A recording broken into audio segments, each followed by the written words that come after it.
Начинаем? Камера пошла. Да, все пошло. Звук пошел.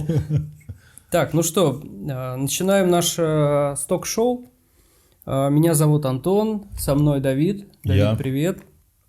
В гостях у нас, хотя, наверное, не очень правильно говорить в гостях, потому что мы в гостях скорее, но в гостях у нас Максим Пучков, широко известный в узких кругах человек, который занимается уже лет 70, наверное, может быть 80 примерно, реставрацией, обслуживанием дорогостоящих суперкаров, интересных автомобилей.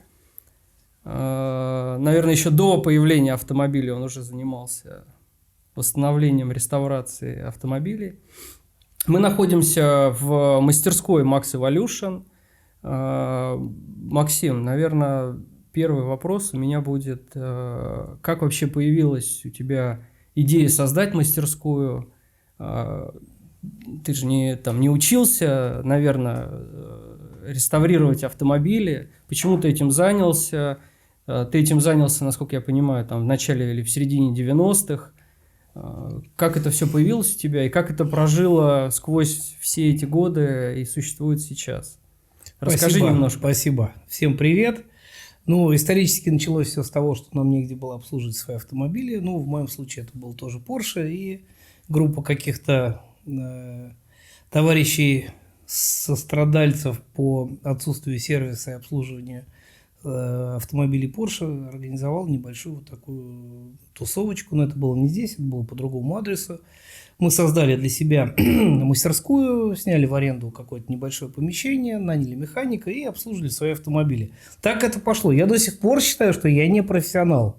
Я также считаю, что я занимаюсь обслуживанием своих автомобилей, автомобилей своих друзей и товарищей, скажем так, по несчастью. Ну, также продолжаем до сих пор. А реставрация пришла естественным образом потом, как мы исследовали пути, который предначертан был нашими коллегами из Европы, что, ребята, вы когда-нибудь дойдете до классических машин, потом вы дойдете до машин с деревянными колесами. Вот до деревянных мы пока не дошли, но надеюсь, что это тоже будет в нашей жизни впереди.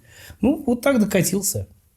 Окей. А в каком-то процентном соотношении ты можешь сейчас сказать, чем больше занимается мастерская? Реставрация, обслуживание, либо постройка спортивных каких-то проектов? Ну, сейчас больше, наверное, какое-то обслуживание плюс реставрация. Ну, наверное, уже пополам. То есть было какое-то время это было обслуживание своих автомобилей, потом стали появляться друзья, которые понимали, что вход возможен только через дружеские отношения. Потом появились какие-то клиенты, скажем так, ну, относительно для нас уличные. Да, все равно попасть к нам достаточно трудно, и дозвониться, найти нас непросто. И потом эти люди выросли вместе с нами, мы росли, повзрослели, там, окрепли, поменялись приоритеты, появились какие-то новые направления в нашей жизни, мы стали уделять внимание мелочам, каким-то особым моментам. Соответственно, мы повзрослели вместе с нашими клиентами и пришли к классике. Потом мы пришли к реставрации классики, потом мы пришли к более изысканным, скажем, вещам. Это постройка спортивных классических гоночных автомобилей. Ну, вот что мы и делаем сейчас. У нас постоянно какие-то 2-3 проекта в работе, мы что-то строим. И это, к сожалению, длительно, но высокоэмоционально. То есть именно спортивные и гоночные, да? Сейчас гоночные, классические, это очень яркая тема. Ну, для нас, во всяком случае, точно. Для ряда наших друзей и клиентов это очень эмоционально. Мы, конечно, этим занимаемся, и это приносит максимальное удовольствие.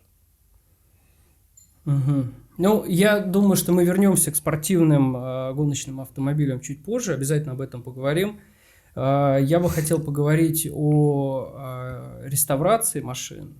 Ну, я просто знаю тебя давно и понимаю, что в основном ты занимаешься Porsche. Но скажи, пожалуйста, только ли у тебя Porsche автомобили в реставрации или нет? Какие марки машин у тебя чаще бывают? Вообще, что сейчас люди реставрируют? И, может быть, что имеет на сегодняшний день наибольший смысл реставрировать, коллекционировать в плане марок? Или это чисто на личностные какие-то вещи? Скорее всего.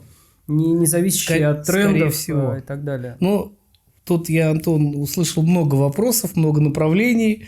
Тут, наверное, дискуссия может длиться, или как спич может длиться часами, но, наверное, попробую коротко. Ну, у нас в работе очень много мерседесов появилось. Ну, наверное, это тоже какая-то закономерность.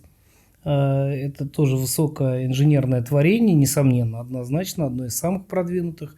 Но мы все-таки пришли к мерседесам через Porsche. Ну, мы всегда занимались Porsche исторически. Первая там открученная гайка, но и лично была, наверное, все-таки на Porsche. Ну, как полупрофессионального или там любительского товарища в этой области. Потом мы пришли к Мерседесам, и это у нас примерно параллельно. Может быть, даже сейчас Мерседесы преобладают в каком-то смысле. Но именно реставрация. И постройка гоночных машин, и реставрация каких-то отдельных узлов агрегатов. Поскольку мы не освоили полный цикл и не знаем, будем ли мы заниматься кузовами, немножечко не наша тема. У нас больше инжиниринга европейского, у нас очень много партнеров там. И для нас, Мерседес это сейчас, очень активно. Да, мы много делаем, у нас есть пагоды, у нас есть там 109-е кузова, но это вся техника там до 70-го года. Есть у нас в проектах, и сейчас мы работаем над гоночным мини, это Остин Мини, это 74-й год, автомобиль готовится сейчас для ралли Монте-Карло, для российского клиента в России и в Москве. Это тоже достаточно знаково. Мне кажется, что это знаково, и нам интересно, мы делаем это. И очень хорошо, что к нам обращаются. Очень хорошо, что мы есть, наверное, для таких людей можем что-то делать. Что касается статистики, никогда не считал, какое соотношение. И Porsche, конечно, мы делаем и новомодные рестомоды там из условно современных 64-х Porsche. Мы делаем какие-то там F-модели там 70-х годов, делая облик этих автомобилей, интерьера там более классическими. Нельзя их назвать гоночными. У нас есть проект, всем тут, наверное, широко известный, это ST Rally, классическая реплика, реплика классического гоночного автомобиля Porsche 72 года. Она известна многим, она у нас участвовала в гонках, мы ревизировали постоянно этот автомобиль, поддерживали, и привезли, нашли. То есть он поменял несколько владельцев, но продолжает быть с нами, этот автомобиль. Он здесь, в России, он здесь живет. Он у нас под контролем постоянно. Поэтому, наверное, это тоже достаточно серьезный проект, который мы ведем, и ведем достаточно давно. Уже там 9-10 лет, наверное, сейчас затруднее сказать. Он у нас. Да, мы неотъемлемая часть этого проекта, надеюсь. Здорово. Хотел какой вопрос задать. Ты упомянул работу над мини-купером, который будет участвовать, я так понимаю, в ралли Монте-Карло. Как вообще в 2023 году выглядит путь реставратора? И как-то он связан с Европой сейчас, или с миром в целом, или нет? Или это все реставрируется для участия в мероприятиях в России, для поездок в выходные дни и так далее? Есть ли сейчас возможность реставрировать автомобиль, готовить его к мероприятиям в Европе по стандартам европейским, в том числе гоночным стандартам классических автомобилей, и участвовать там? Насколько это доступно сейчас? Есть ли у тебя люди, кто этим занимается? Доступно. Это возможно. Люди – это мы занимаемся, это доступно, мы строим, мы готовим. У нас очень хорошие контакты в Европе, у нас очень хорошая техническая поддержка в Европе, она сформировалась десятилетиями, это даже не десятилетиями, наверное, это уже 20-летиями. Мы давно в этой теме, нас очень многие знают в Европе, и, конечно, и даже и бренд наш, и наши личные контакты, они позволяют делать международного уровня проекты. Контакты очень серьезные, они там на высоком уровне, с выдающимися инженерами, специалистами в данной области. Для нас это сейчас классические гонки, а для людей, с которыми мы общаемся, это были их гонки современности. В 70-е годы, там, в середине 75-го, 76-го года. То есть для них это были современные машины, для нас они сейчас кажутся классическими. Но мы общаемся с этими людьми, многие живы, многие нам помогают, во многих проектах участвуют, и Мы очень благодарны этим людям, что это есть такая возможность. И, конечно, очень хорошо, что есть заказчики, потому что построить классический гоночный автомобиль – это достаточно сложно. Есть жесткие регламенты, жесткие требования, которые в большинстве случаев непонятны обывателям. И считая, что можно сделать какой-то кастом из обычного старого красивого автомобиля, это прям гонка. Нет, очень все регламентировано, все зажато. Очень много серьезных требований, которыми нужно придерживаться, и на основании которых нужно строить эти автомобили. Тогда путь будет открыт, наверное, для участия в международных соревнованиях. Мы так и идем. Класс. Спасибо. Да, круто очень. А на этот сезон вообще какие планы? То есть вот Мини Купер это уже про этот сезон мы говорим. Скорее всего, это, наверное, Монте-Карло 24 года, потому что там февраль-март, там, я так понимаю, меняется. Мы должны закончить этот проект в этом году, конечно, в этом сезоне, откатать. Возможно, будут какие-то мероприятия здесь, может быть, короткие выездные. Не могу сказать. Мы строим машину под заказчика. Если он захочет где-то участвовать, мы окажем техподдержку в любой стране, наверное, проблем нет. Может быть, и здесь, если будет что-то соответствующее по уровню этих автомобилей. А как узнать про регламент гоночный, о котором ты сказал? То есть это доступная информация или вы общаетесь напрямую с организаторами этих гонок для того, чтобы строить машины под их регламент, под европейский регламент? Регламент, он на самом деле технический, он единый. Он прописан в справочниках федерации автомобильных, национальных, в общих. Ничего нового там нет. Есть определенные категории, классы. Наверное, в это вдаваться сейчас смысла нет. Но есть определенные требования, которые предъявляют автомобилям, организации, подготовки этих автомобилей. Надо им исследовать, тогда ты попадаешь в любой регламент, попадаешь на любые мероприятия, если есть квоты. Бывает так, что, например, попасть на Монте-Карло с каким-то Porsche или Mini, но это достаточно трудно. Это национальные автомобили. То есть могут не пустить? Не пустить, потому что квот нет. Угу. То есть это вполне возможно. То есть слишком много Porsche. Слишком много Porsche, слишком много Mini. Это классические автомобили, которые... изначально места в каких-то ралли, они передаются скажем, по наследству. И, конечно, в первую очередь берут основных постоянных участников и по остаточному принципу сторонних. Так или иначе, наши соотечественники очень часто и много, и постоянно участвуют и в тех же ралли Монте-Карло, занимают призовые места, выигрывают и в абсолютных зачетах, и в классах своих автомобилей. Это на самом деле достаточно хорошо, почетно, и мне кажется, это хорошее развитие и для нашего автоспорта в России в частности. Собственно, насколько я знаю, владелец прекрасного Porsche ST как раз участвовал в прошлых да, и, по-моему, в прошлых, в этом Монте-Карло. году уже не знаю, но там помимо Монте-Карло много ралли классических. Да, конечно. И, конечно, и наши клиенты участвуют во многих классических мероприятиях, и в частности ралли гоночных. Это достаточно серьезные мероприятия, они проходят по правилам тех лет. То есть и безопасность, и методика, и постройка машин, все должно соответствовать. Слушай, Максим, чуть более общий вопрос. Да. Вот в моем кругу общения человек, когда выбирает себе автомобиль, он исходит из чего? Либо он пытается выкроить что-то поинтереснее, по минимальному бюджету, либо он четко понимает, что хочет, идет по любым граблям вообще, неважно в каком состоянии автомобиль, сколько в него надо положить, это его мечта, он готов идти так. Вот по моему опыту, что я вижу, человек, который идет этим путем, моя мечта, я хочу, неважно сколько стоит, где исходник, какой он, это счастливый человек, он получает в итоге то, что хочет. Тот человек, который слушает чужие советы, находит какого-то эксперта, тот ему подсовывает чего-то хорошее или не очень хорошее.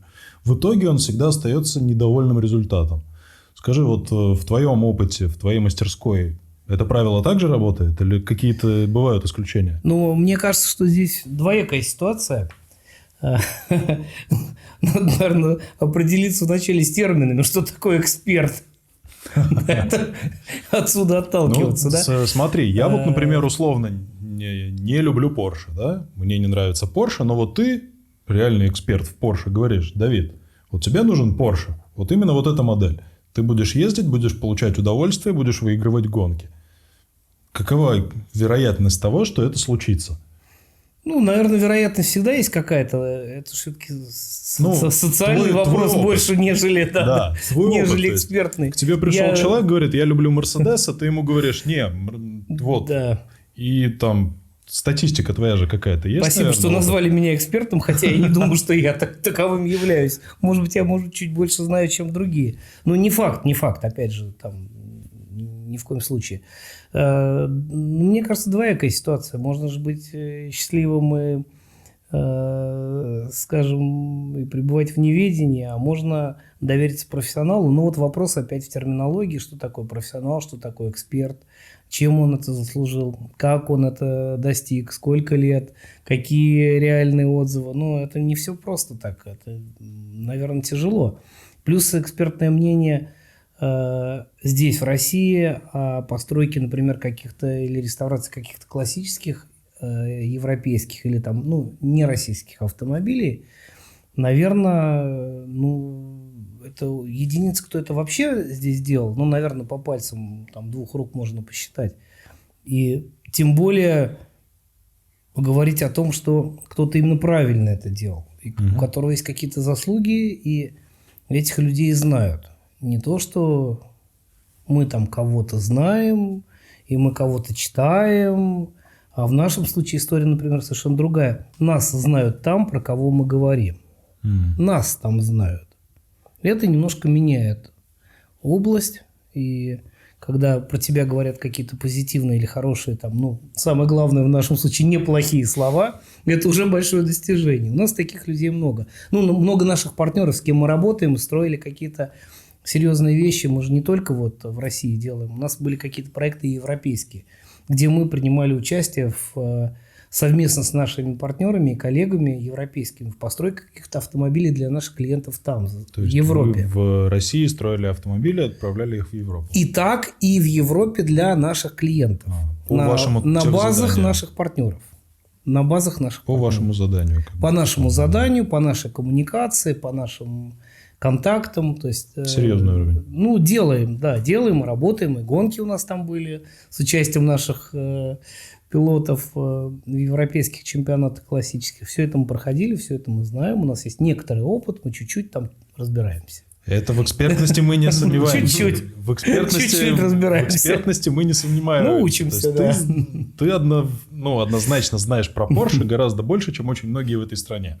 Но это факт. Наверное, нет. Это факт. Наверное, Я нет. к тому, что человек, придя к тебе за Porsche, он получит тот Porsche, который ему нужен. Это я понимаю. Но вот человек, если он ничего не знает, он не определился, да, или он пришел к тебе и говорит, я хочу BMW, насколько... Ну, извините. Ну, да. Да нет, ну, конечно, BMW нормальный бренд. Никогда к нему негативно не относились. Да, то есть, что из этой ситуации может получиться? Вот, как это? Сработает, не сработает? Будет результат? Будет человек доволен? Пустишь ты его вообще к себе в мастерскую, если он тебе... Да, ну мы же не самодуры, мы же пускаем периодически. Поэтому что-то делаем, что-то советуем, что знаем сами, конечно. Мы в каких-то брендах мы меньше разбираемся, это нормальная ситуация, мы где-то учимся, где-то пытаемся найти каких-то партнеров, с кем-то пообщаться, нам кто-то, может быть, помогает периодически. Ну, здесь не всегда это легко получается, потому что все считают, что какая-то информация, она эксклюзивная, закрытая. Нам европейцы, например, помогают иногда больше по каким-то смешным вопросам. Можно позвонить, что-то спросить или написать письмо, нам что-то ответить. Посмотрите, вот лучше так сделать, а не так, как вы. Ну и все, оказывается, все достаточно просто. Здесь пока недостаточно. Мы вот как в области, не только там в нашей, наверное, в других областях, мы не ценим своих коллег и партнеров там, а мы почему-то называем их конкурентов. Рынок настолько громадный, что здесь можно выращивать там наших клиентов с такой скоростью и частотой. Наверное, объединить усилия здесь было бы более правильно, чем что-то на себя подтягивать или там закрывать какую-то секретную якобы информацию. Поэтому, наверное, на вопрос, что мы могли бы посоветовать или не могли. Конечно, мы же изучаем рынок, изучаем классические гонки, изучаем классические какие-то направления развития, европейские, и российские в частности. Здесь тоже есть культура определенная. Поэтому это тоже каким-то образом касаемся, изучаем, что-то понимаем, что-то там воспринимаем по новой, консультируемся. И, наверное, под разные запросы можно дать какое-то предложение и построить какой-нибудь классический автомобиль российского производства, какой-нибудь АвтоВАЗ, это вполне нормально. И у нас была такая практика, и гоночная, и она вполне позитивная. Поэтому никакого негатива я здесь не вижу. Так, про АвтоВАЗы мы еще поговорим. Обязательно. Не со мной. Обязательно поговорим, может быть, даже сегодня. Есть вопросики, потому что я видел у тебя в мастерской то Волгу, то Жигуль, то Запорожец. Поэтому Бывает, мы к этому да. еще вернемся. Бывает. Да. Надеюсь, немножко ответил. Не до конца, наверное, не очень всегда понятно. Наверное, близко где-то что-то. Да, я бы просто хотел сказать, что мне твой подход очень близок, в принципе, и то, что я слышу про то, что ты говоришь про европейских партнеров, и я знаю очень хорошо их подход, без надутых щек, без выпендрежа, без пафоса, но с очень сильными знаниями, с очень сильной историей, с пониманием и с бэкграундом техническим очень сильным, с которым действительно есть что узнать. С рюкзаком знаний. Да, точно.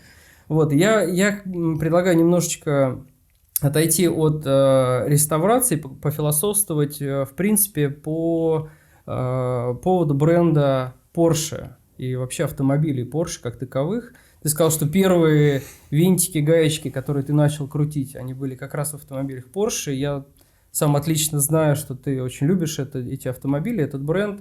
Как ты думаешь, в принципе, в чем феномен Porsche? Почему Porsche вот особняком стоит в ряду там, суперкаров, назовем их так, да, или каких-то там гоночных автомобилей? В чем его феномен? Я тут за Porsche не могу ответить, мне полномочий никто не давал, поэтому... как тебе кажется? Как тебе кажется, конечно. Наверное, мнение интересно. По философству и технически, может быть, и эстетически, в любых аспектах. Да, объективно мы видим, что, выйдя на улицу, из спорткаров и суперкаров, на улице ты можешь встретить чаще всего Porsche. Почему, твое мнение? Опять же, это будет мое, наверное, мнение, оно может не разделяться там компанией-производителем. Но мне кажется, во-первых, там замечательная инженерная школа немецкая, это раз. Достаточно простой, не сильно там философский дизайн, высочайший уровень мастерства, высочайший уровень проработки инженерной. И получился такой замечательный результат. Поэтому, наверное, это все-таки такие вопросы лучше задавать, наверное, производителям или суперэкспертам. Я таковым не являюсь. Это мое личное... приехали. Да, это мое личное предпочтение. Там Porsche, конечно, для меня более любимый автомобиль, нежели другие. Почему он больше для тебя любимый автомобиль? Это, наверное, тоже химия какая-то. Да? Наверное, нельзя это разложить по каким-то квадратам или какую-то формулу вывести или матрицу, там наложить ее, сказать, у меня тут поворотик такой, здесь поворотик сякой, вот матрица, формула выдала мне вот это. Нет, это эмоциональные вещи. Наверное, оно мне более близко. Это физиологически, химия, не знаю, как это правильно назвать. В детстве ты о Porsche мечтал? В детстве, да. У меня была история про маленькие машинки, где там были такие граненые стекляшки. Я это в каких-то интервью раньше тоже рассказывал. Наверное, запало с тех пор. Это, может, мне было 6 или 5 лет. Тогда с игрушками-то была не только с машинками, но вообще с игрушками истории. Наверное, тогда, может быть, это как-то мне образ этого автомобиля или дизайн, не знаю. Может быть, эти стеклянные фарочки граненые, какие хрусталики, стекло, наверное. Наверное, как запало с тех пор, не отпускает. Форма кузова 911. Наверное, не знаю, мне сложно сказать. Со временем я же начал в этом разбираться, и меня поглощали уже какие-то другие аспекты, другие оценочные какие-то мои моменты, которые мне позволяли оценить этот автомобиль и выделить его среди других, не опуская других. Только исключительно выделить то, что мне было всегда близко, понятно. И, конечно, для меня это больше как эффект создавало в моей жизни, в моем понимании классических или вообще автомобилей Porsche. Это нормально. Кому-то другие автомобили. Для меня это просто огромный секрет, потому что, В детстве почему-то все мечтают о Феррари, Ламборджини, Мазератти, там, ну, всякие красивые вот эти вот редкие, странные, мега фантастические автомобили. Но почему-то, когда дядьке исполняется 40-50 лет, он идет и покупает себе Porsche. И это во всем мире такая штука. Ну, наверное, да, наверное, так. Ну, может быть, более доступно, может быть, хотя да по не ценам всегда сейчас же, сложно да, сказать. сильно Наверное. не всегда. Все непонятно. Но раз мы уже решили, что Porsche это все-таки более-менее из спорткаров, да, что-то доступное, то давай пройдемся по низу рынка. Есть ли там жизнь? Можно ли купить Porsche двухдверный, красивый, за маленькие деньги и им наслаждаться? Или это утопия? Я не статист по Авито и по второму не очень понимаю. Ну, ты видел, наверное, убитые, замученные какие-то Нет, ну поршаки? видел, ну, конечно, к нам попадают какие-то странные вещи. Ну, не знаю, ну, покупают, потом опять надо определиться в понятиях, что такое маленькие, большие деньги. Но деньги, они имеют цифровое значение, а не сослагательное. Я думаю, что надо просто понимать, какие суммы, и, наверное, в каких-то суммах и понимать, можно ли что-то приобрести. Ну, условно, купить не Камри, чтобы перед братьями, да, красиво проехать, а купить Porsche, чтобы красиво подъехать уже к приличному заведению. Что-то вот в этом духе я имею в виду. Не 2 миллиона, тут... но там что-то вот так вот как-то. Пусть будет 2 миллиона. Продаются машины за нормальные деньги, и понятные деньги. Там 2 миллиона покупаются на моей практике. Вот за последние, может быть, пару лет были нормальные покупки очень приличных автомобилей в очень достойном состоянии. Вот именно за такие... Миллион? Там, ну, за миллион, наверное, нет. Наверное, нет. Нет. Ну, мы не берем там какой-то совсем замученный экземпляр. Ну, за 2 миллиона вот были покупки очень приличные. То есть достойные, которые имело смысл сохранять, там, поддерживать где-то, может, приведя в порядок, там, ну, не глобально, не реставрацию. То есть и получить достаточно хороший... То есть она будет прилично выглядеть, да, достойно ехать. Достойную технику будет иметь. Да, это было. Но это редкий случай, это исключение из правил. То есть, скорее всего, это вот не статистика, это выше статистики, это какая-то погрешность. Угу. То есть статистику здесь по Porsche, наверное, тяжело. Но по современным машинам можно, наверное, какую-то статистику собрать. Там по Каенам, по Панамерам. Ну, я не касаюсь. Ну, в принципе, то, что ты сказал, что это погрешность, я думаю, вот с этого момента часть аудитории уже отвалилась и полезла искать объявления. Да-да-да, ищу. Задалось уже целью. К сожалению, давно уже нельзя написать «ищу Porsche за 2 миллиона». Я думаю, так и сработает в данном случае. Да не, ну есть какие-то бокстеры, я там, наверное, лет 5-6 назад многим своим знакомым, друзьям, ну, которые, ну, понимают, куда я попал, где меня засосало. И, ну, так или иначе, не любители автопрома или автомобилей, или путешествий, или там каких-то классических автомобилей. Я пытаюсь, ну, так скажем, развивая заразу, запуская им под кожу там этот, ну, вот это все, любовь к этим автомобилям, предлагал многим покупать вот Porsche на Boxster 986. Были такие автомобили, это первые Boxster, и в какой-то момент они продавались по 500, по 600 тысяч рублей, и в таком супер состоянии никому не нужны были в принципе. Это было странно, это было, ну, мне это было непонятно, ну, я не сильно там заморачивался на эту тему, но не брали, не хотели. А сейчас и за миллион, наверное, Boxster не купишь, причем даже, наверное, и в плохом состоянии не купишь за эти деньги. А были прям супер. Вот Антон знает. Да, знаю. Вообще Boxster это не зашквар? Нет, не зашквар. Нет, не зашквар. Нет. Ну, и Porsche говорит, что даже не зашквар 924. А вот это очень хороший вопрос, кстати, к которому мы подошли. Вообще 924, 944 Porsche, это вообще Porsche? Как ты вообще к ним относишься? Ну, у них же мотор не там. Отношусь прекрасно, обслуживаем.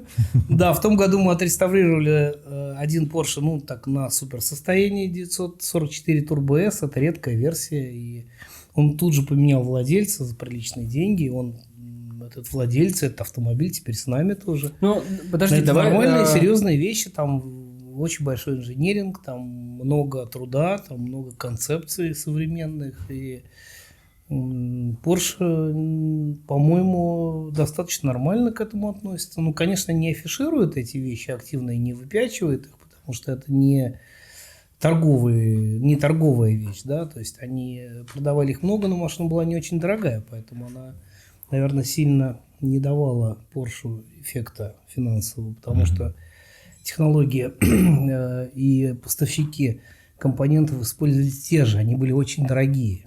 То есть компоненты сцепления, там какие-то поршни, какие-то коленвалы, какие-то распредвалы, независимо от того, что машина была в другом сегменте ценовом, но поставщики-то были те же, которые делали экспертно свои компоненты. Они на них меньше и зарабатывали. дорогие, и зарабатывали меньше. Поэтому, скорее, это, возможно, эти проекты, с моей точки зрения, были, может быть, даже для Porsche, ну, не обременением, но, скажем так, стоянием на месте, наверное, либо малыми шагами вперед, более так.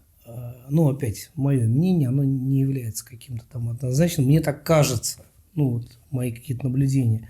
На самом деле, наверное, статисты какие-то могут опровергнуть мои слова и опасения, или там подтвердят, не знаю, кто обладает статистикой, я ей не обладаю, я никогда этим не интересовался, какая эффективность была у этих автомобилей, насколько они были эффективно, насколько много продавалось, какая была рентабельность, какая была маржинальность у этих проектов. Сложно сказать, но это Porsche.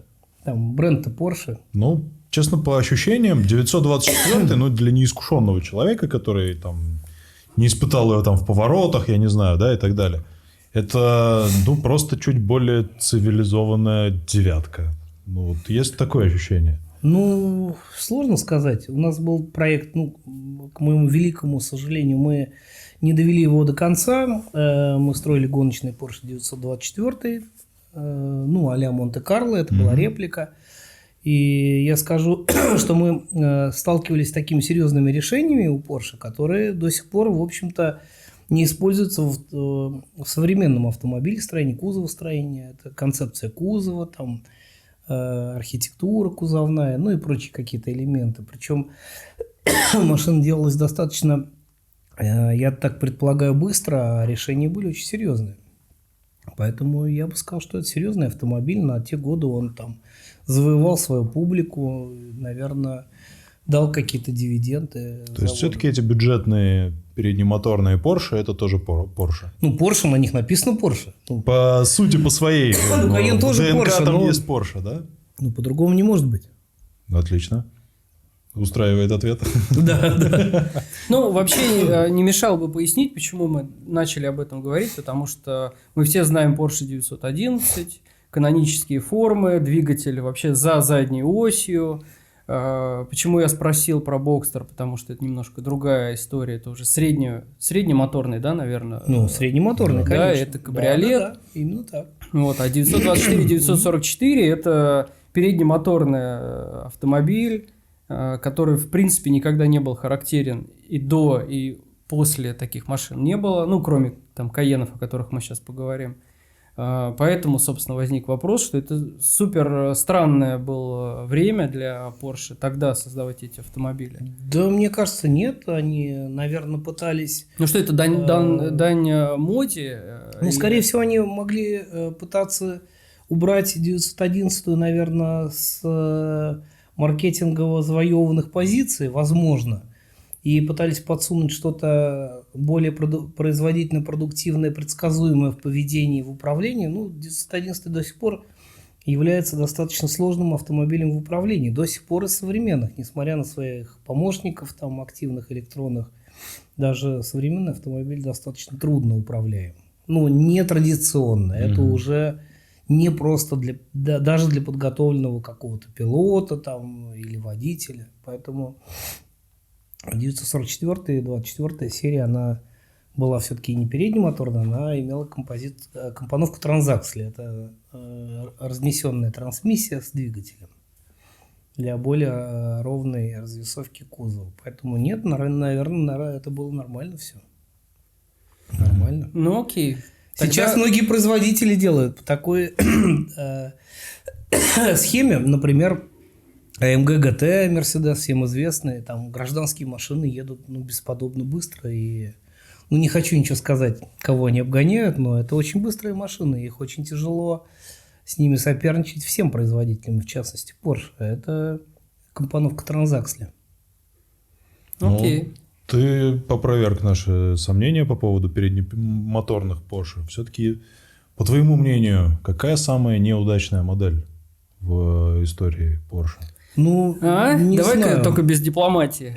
Не знаю, не понимаю, все-таки там... Где были серьезные какие-то, может быть, инженерные просчеты или вопрос очень простой. Да. Как тебе кажется? Скажем так, все Porsche 924 или большое количество Porsche 924 во всем мире сфотографировано в каких-то социальных сетях на фоне зеленых гаражей. Не только в России. У них тоже есть такие гаражи, да? Интересно. Но я ничего не хочу сказать против этого автомобиля. Наверное, как-то это поворачивается каким-то образом судьба там Выкручивайся, или давай. что-то, какие-то социальные аспекты. Не знаю, не могу сказать. Меня больше интересует я не считаю не это... позиционирование, а твой опыт, даже, наверное, да? Опыт зеленой гаражи. Работал с ними. В большинстве опыт зеленой гаражи. То Это есть мой опыт. Это сказать, что ничего не какая-то значит. модель Porsche плохая, ты не можешь. Нет, плохих моделей там не было. Так не бывает. Почему не бывает? Так не бывает. Нет, Porsche не открещивается ни от какой своей марки. Да я не про Porsche, я про тебя говорю. Понятно, что Я не вижу, там нельзя и была открещиваться. модель 914, она определяла какие-то направления. Это достаточно серьезный автомобиль. Это как раз среднемоторный автомобиль. То есть он ехал мотором вперед, коробкой назад, что для 911 неправильно. И там на базе, например, 914 это там, может, прародитель того же Бокстера, который едет мотором вперед, а не коробкой вперед. Поэтому, а до этого был еще 718 Спайдер, который был не торговым автомобилем компании, а гоночным. Он тоже, в общем-то, среднемоторный. Он тоже ехал мотором вперед. Поэтому все это...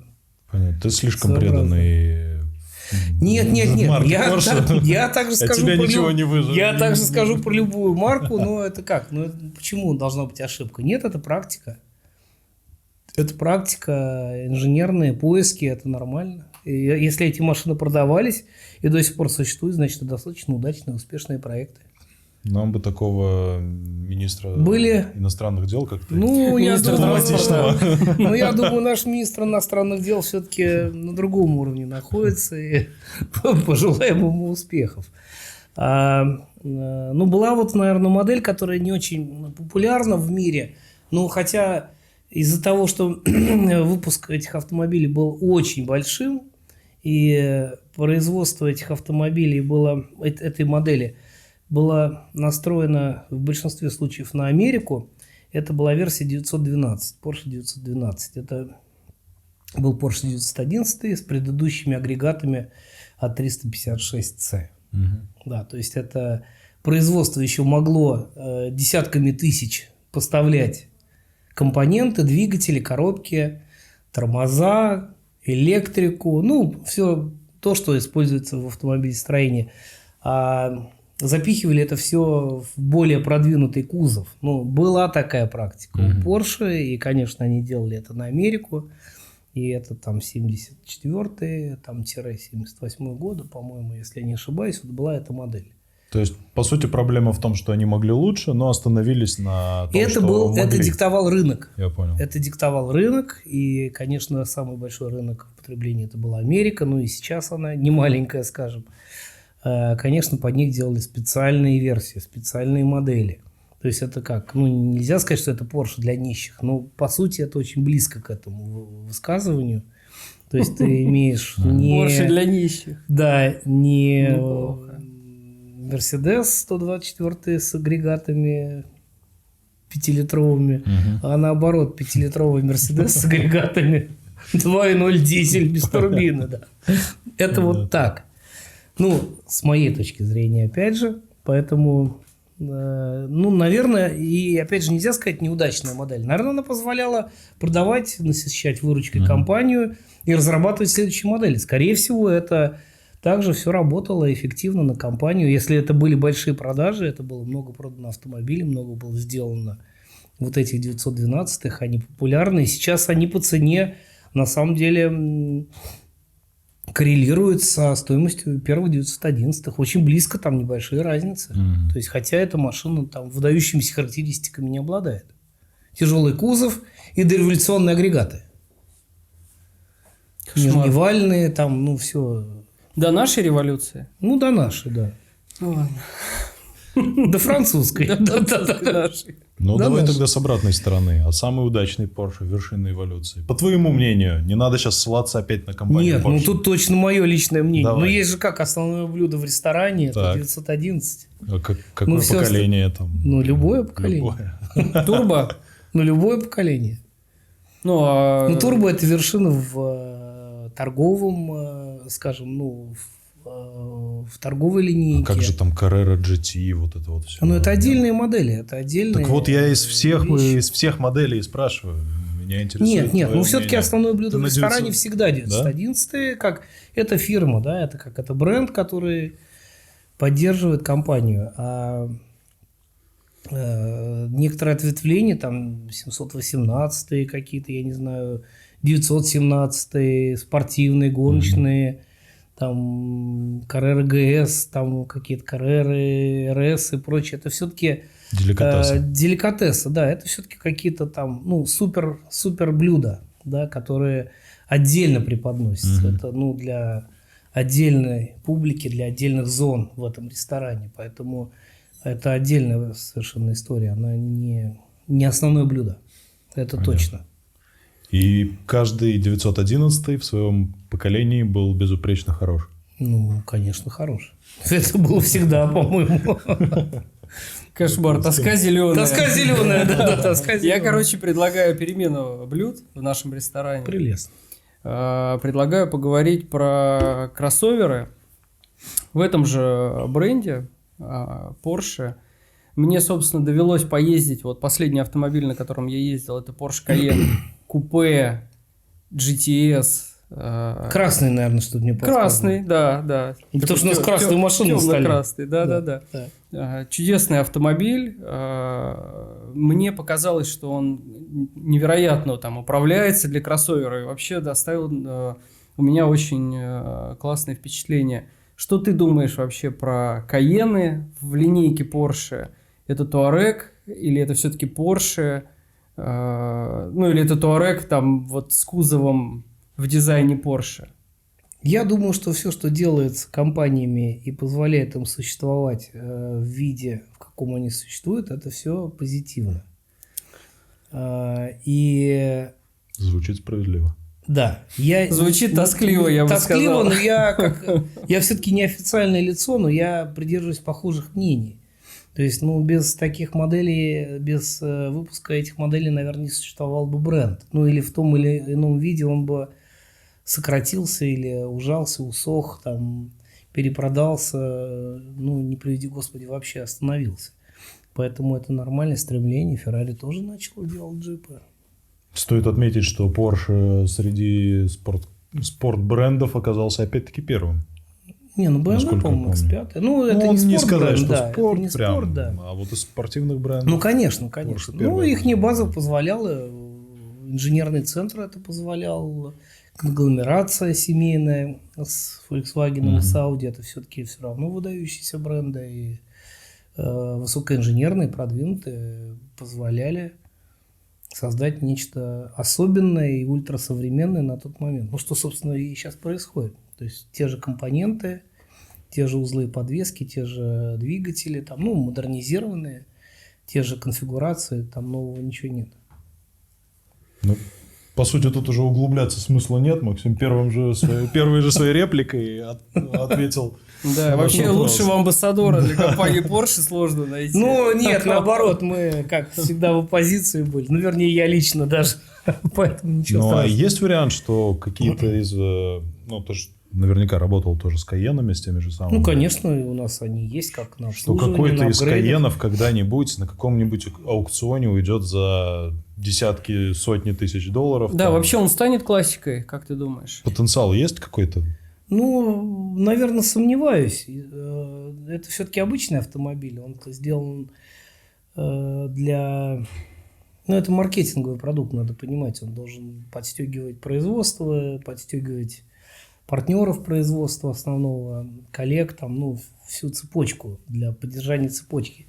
Это вряд ли имеет какую-то индивидуализацию. Ну, кроме каких-то отдельных рафинированных моделей, ну, они позицию никакую компот не украшают. Слаще не делают. То есть это все равно вряд ли что-то поменяется. Может, какие-то отдельные версии ГТС, там, и Транссибирии, какие-то отдельные модели. Но это, опять же, рафинированные вещи, они сугубо отдельное блюдо. Они, конечно, могут достигать каких-то Ну и вообще, аукционных стоимостей. Ну, с моей да, точки какие-то зрения, эксклюзивные вещи. Да, ну, наверное. Но массово вряд ли. Ну, в них ничего нет. Ну, такого, чтобы придавало им ценность какую-то. Окей, тогда обратно к 911-м. Новые Porsche, старые Porsche. Сейчас все они турбированные. Да? И последний был 991 до рестайлинговый. Это последний атмосферный 911. Ну, да. Вообще, что лучше сейчас? Новый Porsche или старый Porsche? Про 911.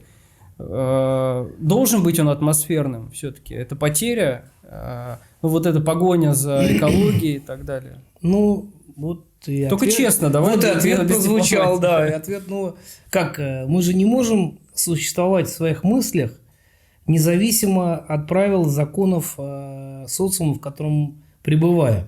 Соответственно, мы должны жить по этим правилам, но мы их должны либо принять, либо не принять, уйти в лес. Там, ну, можно уйти в лес с бензопилой. И ездить на 991 в лесу. Бензин будем пилить, затупится пила, мы будем скрести эти стволы березы. Ну, как, это всему свое время. Поэтому экология, конечно, это требование. И с атмосферных моторов невозможно добиться идеальных условий. Поэтому это нормально. Негатива я, ну, как технического не вижу. То есть машины все равно более быстрые, более эффективные, более легкие, более современные. То есть все равно это прогресс. Там в любом случае эти машины прогрессируют. Ну, типа, ощущения не те. Нет ну, такого не те, пунктика? ну, наверное, ощущение от езды на телеге там, с лошадью, которая там, ну, сразу это продукт жизнедеятельности организма лошади производит на ходу. Наверное, ощущение ни с чем не сравнишь. Поэтому всегда будет какой-то разрыв предыдущего с будущим, да. Ну, наверное, там электрические автомобили будут заменены какими-то водородными или какими-то плазменными, не знаю. И также будут обсуждать, что, какого хрена эти турбомоторы, зачем они нужны были. Да нет, ну всему свое время. Почему? Я не считаю, что это плохо. Ну, меня они не привлекают. Вот скажем так. То есть, конечно, уже радует. Конечно, мне хочется, чтобы там какие-то клубы, колечки из выхлопной трубы дымовые шли. Ну, наверное, это нормально. Но для меня это более эффективно, чем современные машины. Я уже не помню, я вот уже даже не секу, когда эти модели меняются. То есть я не отсекаю эти вещи. Про твои впечатления же и говорим. Мы только о них говорим сегодня. Я вот ими делюсь, да. Тебе какой? Я ими Атмосферный или турбовый, вот в конце концов? Ну, не знаю, у меня разные какие-то есть эмоции, в зависимости от, наверное, тоже от настроения, от состояния внутреннего, от погоды, от чего-то. Переключаешься, да? С одной на другую переключаешься. Конечно, мне когда-то что-то такое нравится, когда-то такое. Ну, плюс разные марки машин. Нельзя сказать, что я какой-то вот прям влюбленный во что-то одно, и я не замечаю ничего вокруг. То есть, наоборот, я в себе развиваю, я, наоборот, чего-то себя заставляю там. Ну, не заставляю через силу, я редко что-то делаю, но изучаю то, что интересно другим. Я изучаю и там другие машины, если мы говорим про это направление моей деятельности. Я изучаю там другие бренды, какие-то истории марок, там что-то делаем мы, берем какие-то в работу новые машины, нам непонятные, никому не нужные, кажется. Поэтому... Нет, нормально. Я тоже пытаюсь учиться, до сих пор развиваюсь. Для меня это нормально. Ты буквально мельком уже упомянул тематику рестомодов. Что это такое? Поясним сначала, да? Это когда в классическую старую тачку впихиваются современные агрегаты. У тебя такой опыт есть, я так понимаю, правильно? Да, мы делали такой автомобиль, и это на базе Porsche, когда берется какая-нибудь относительно свежая машина. Главная концепция здесь соблюдение кузова и общих внешних габаритных характеристик.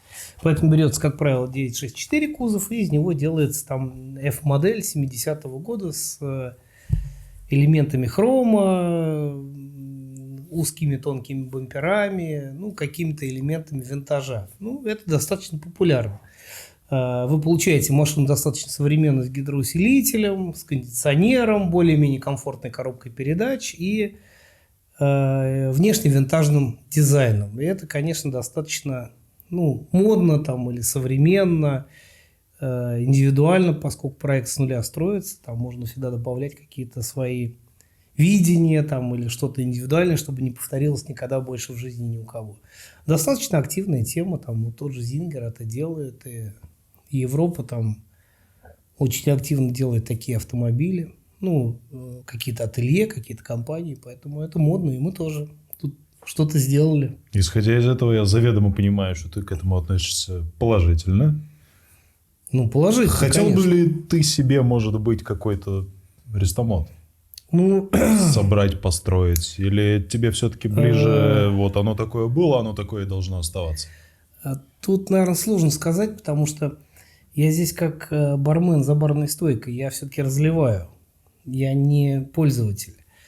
Да ладно, я стоял за стойкой, себе тоже наливаешь постоянно. Давай это честно. Другое, да, наливаем обычно с другой посуды. Так что вот я и спрашиваю. Нет, мне всегда очень трудно переместить на себя какие-то ожидания клиента, которые хотят получить что-то. Я очень аккуратно здесь. Чисто про себя. Есть ли какой-нибудь Porsche, который ты бы хотел, чтобы он выглядел так, но ехал вот так? И сам бы на нем Нет, наверное, я сильно об этом не думаю. Скорее всего, не думаю, потому что для меня здесь все-таки уже больше работы, чем досуга. Я какие-то вещи на себя не перекладываю, не понимаю. То есть я их, наверное, познаю с точки зрения данных каких-то, более-менее относительно профессионально. И к себе не всегда могу приложить. Не получается, потому что не могу. Это не соответствует либо моим ожиданиям, либо моим возможностям, временным, финансовым, любым там факторам.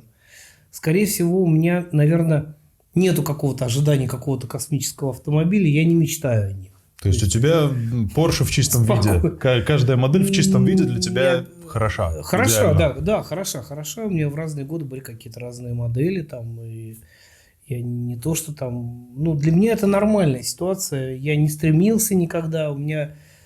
Как правило, все Porsche, которые были лично в моем владении, вот как собственность, я к ним никогда не шел. Это были какие-то всегда спонтанные, случайные приобретения. Что-то меня к этому пододвигало, или там я пододвигался к этому, не могу сказать. Поэтому у меня нет каких-то ожиданий, я достаточно чист здесь перед клиентом. И я свое мнение не навязываю и себе не навязываю это мнение. Поэтому у меня какие-то есть автомобили, я там, рад, что они есть, и слава богу, там, в частности, Porsche. Поэтому нет, я не думаю, что мне что-то может нравиться, но мне это уже начинает нравиться, наверное, с точки зрения, как художнику нравится какое-то полотно или там какие-то краски, там, не знаю, что-то. С точки зрения, больше применимости что-то сделать, нежели что-то иметь. Понимаю. Поэтому в целом рестомоды набирают некую популярность в последнее время. И вот это сочетание классических форм и современной начинки, оно очень подталкивает людей к тому, чтобы покупать такие машины. Да, скорее всего, Антон, наверное, это уже на апогее находится. Я даже боюсь предположить, что это может скоро начать... интересно твое мнение, да, как ты считаешь, будет эта популярность набирать, или это уже проходит? Пока, видимо, есть рост. И пока есть какая-то какой-то пик, наверное, всего этого дела. Наверное, это перейдет в какие-то другие более доступные модели. Porsche такая вещь, это не так все просто. Там купить донора за 50-60 тысяч евро, но это не просто. Да, и потом вложить 200 там, или сколько там, не знаю, там конца фантазии нет. Там нету планки, нет емкости у этого Нет, ну подожди, мы направление. говорим же не только про создание рестомодов. Можно же купить тот же Зингер. Ну, по-моему, там очереди, стоимость там под 1 миллион уже далеко, а не 200 тысяч евро, с чего начиналось. Да, ну, То согласен. есть и очереди, то есть эта культура есть, но это американская все-таки культура, это пошло больше там, и все-таки компания американская, поэтому, ну, наверное, они очень тонко почувствовали рынок спроса и вовремя подсунули и подстегивали, как американцы это лучше всех умеют, этот сбыт. Ну, они или очень этот хорошо спрос. знают, что Да, нужно. несомненно. Что вот это Несомненно, там потребность, да. тонкие грани, тонкие материи, конечно, математика точная, расчеты. Наверное, это все-таки работает. Но в Европе это тоже популярно. Но у тебя не вызывает это никакого негатива, Нет, отрицания. нет, Ну, то есть, вот нет. классические Porsche с современной начинкой. Нету никакого негатива. Ну, есть какие-то странные работы над этими автомобилями гипер странные. Там какие-то вещи я не понимаю, какие-то я не буду делать никогда по каким-то там критериям собственным.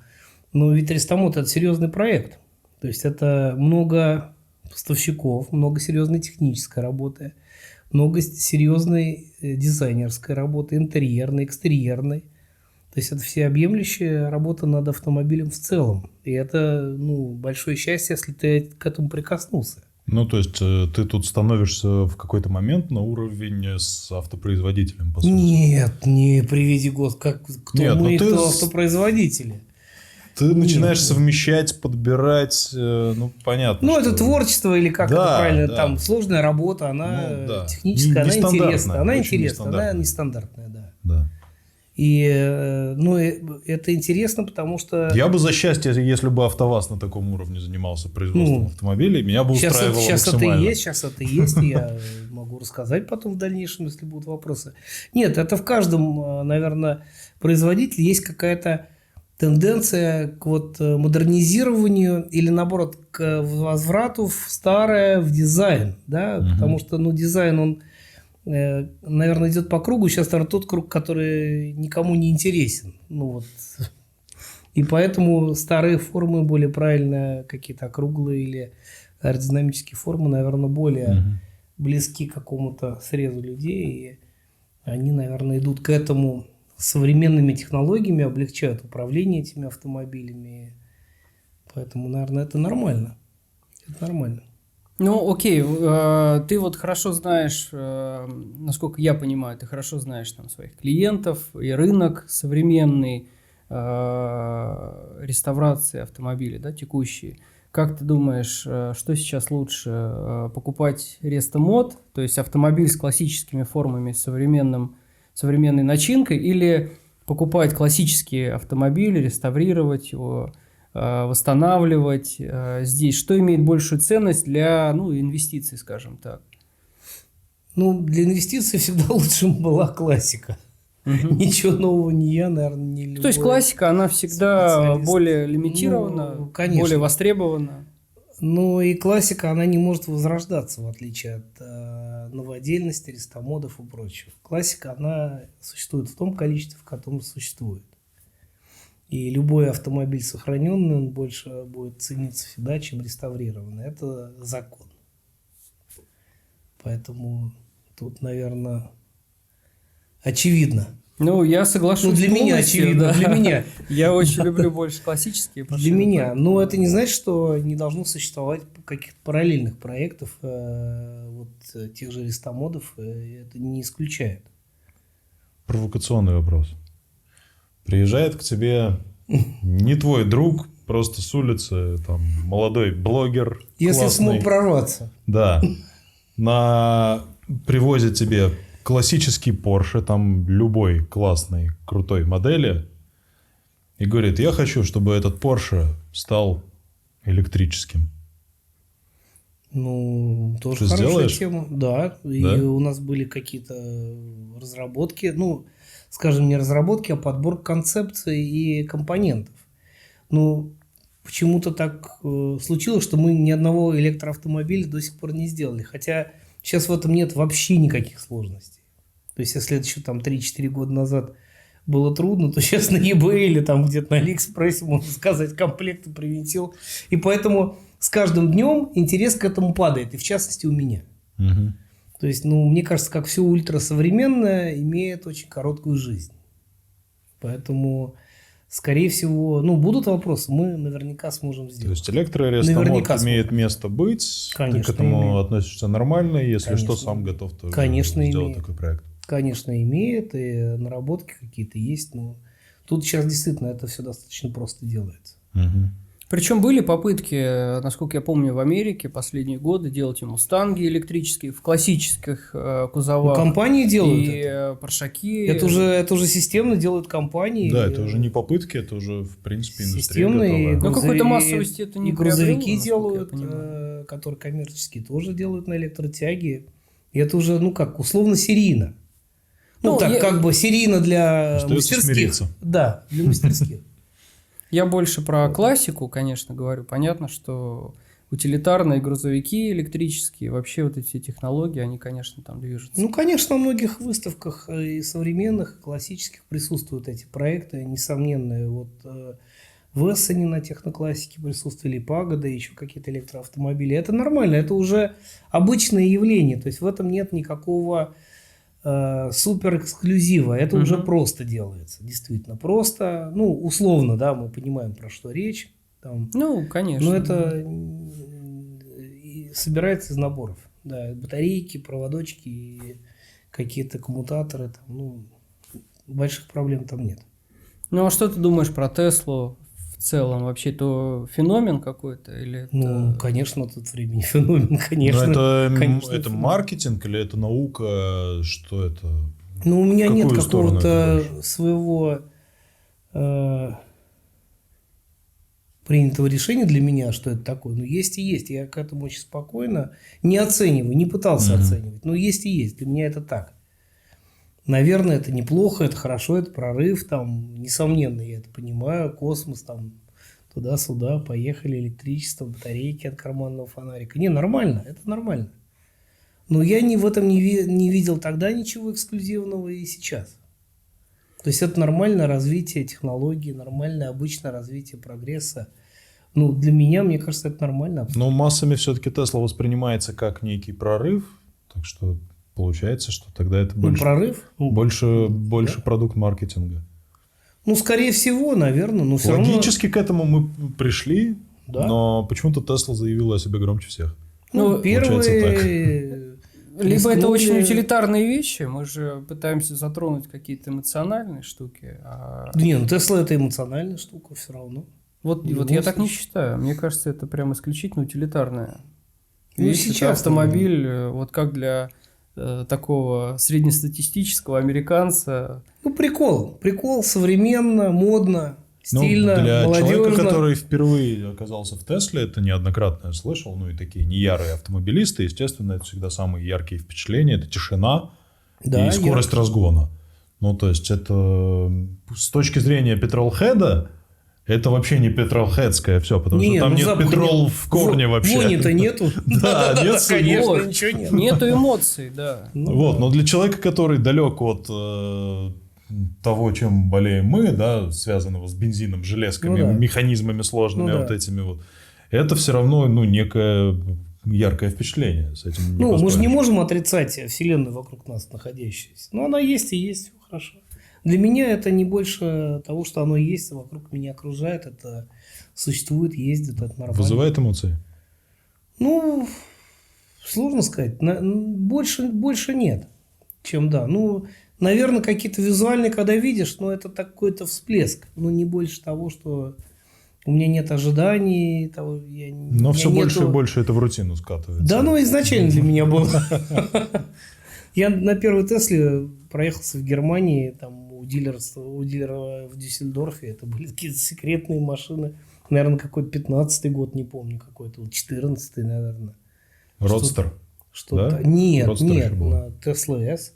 А. Какой-то 15. Ну, я не слежу за Ну, годами Родстер был выпуска. совсем прям Нет, сырой. нет, не Родстер. Нет, обычный Tesla S. Она уже была тогда и нормальная. Это крутая была машина, но с точки зрения динамики, управляемости, очень все прикольно. Но у меня не было каких-то вот, да, быстро, но несомненно, все хорошо, но я бы не сказал, что меня это сильно прям как-то вот взбодрило или там торкнуло.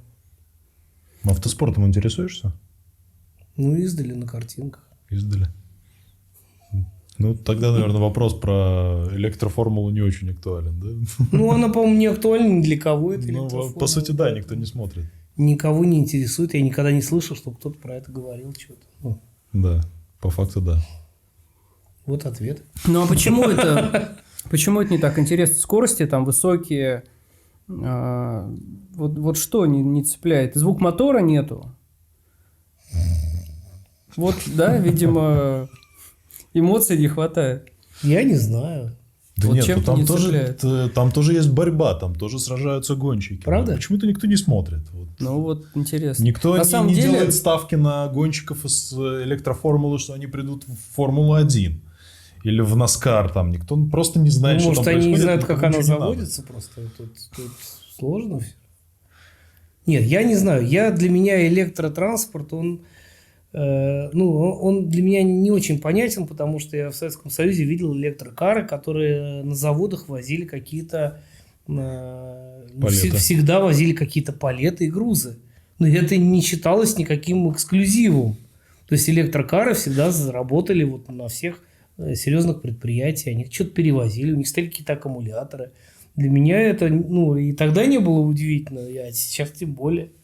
То есть, это было там 70-е годы. То есть ничего, по сути, не изменилось Нет, в твоих глазах? для меня нет. Как он был неким таким утилитарным способом Нет, выполнить какую-то нет. задачу, так и может, остался? батареи стали поменьше, и эффективность более большая. Ну, значит, электроформула просто бессмыслица. Нет, Они же наверное, ничего не она- возят, кроме гонщика. И Формула-1 тем более ничего не возит, кроме выделяющихся продуктов жизнедеятельности гонщика. Бренды возят, рекламу возят. Ну, сейчас уже все меньше и меньше, поэтому... Не те бренды, не в той жизни, да. Не знаю, я вот про электрику очень такой далек, не все понимаю, это не значит, что ее нет. Мгм. То есть она есть, я понимаю, что она есть, она должна быть, и все, и очень хорошо. Там На самом деле- я не эмоционирую ни в ту, ни в иную сторону. Есть и есть хорошо. я немного отвлекусь от мои впечатления о электромобилях. Недавно очень хорошо спроецировал один из людей от кинематографа. Он в известный всем чат GPT попросил написал сценарий.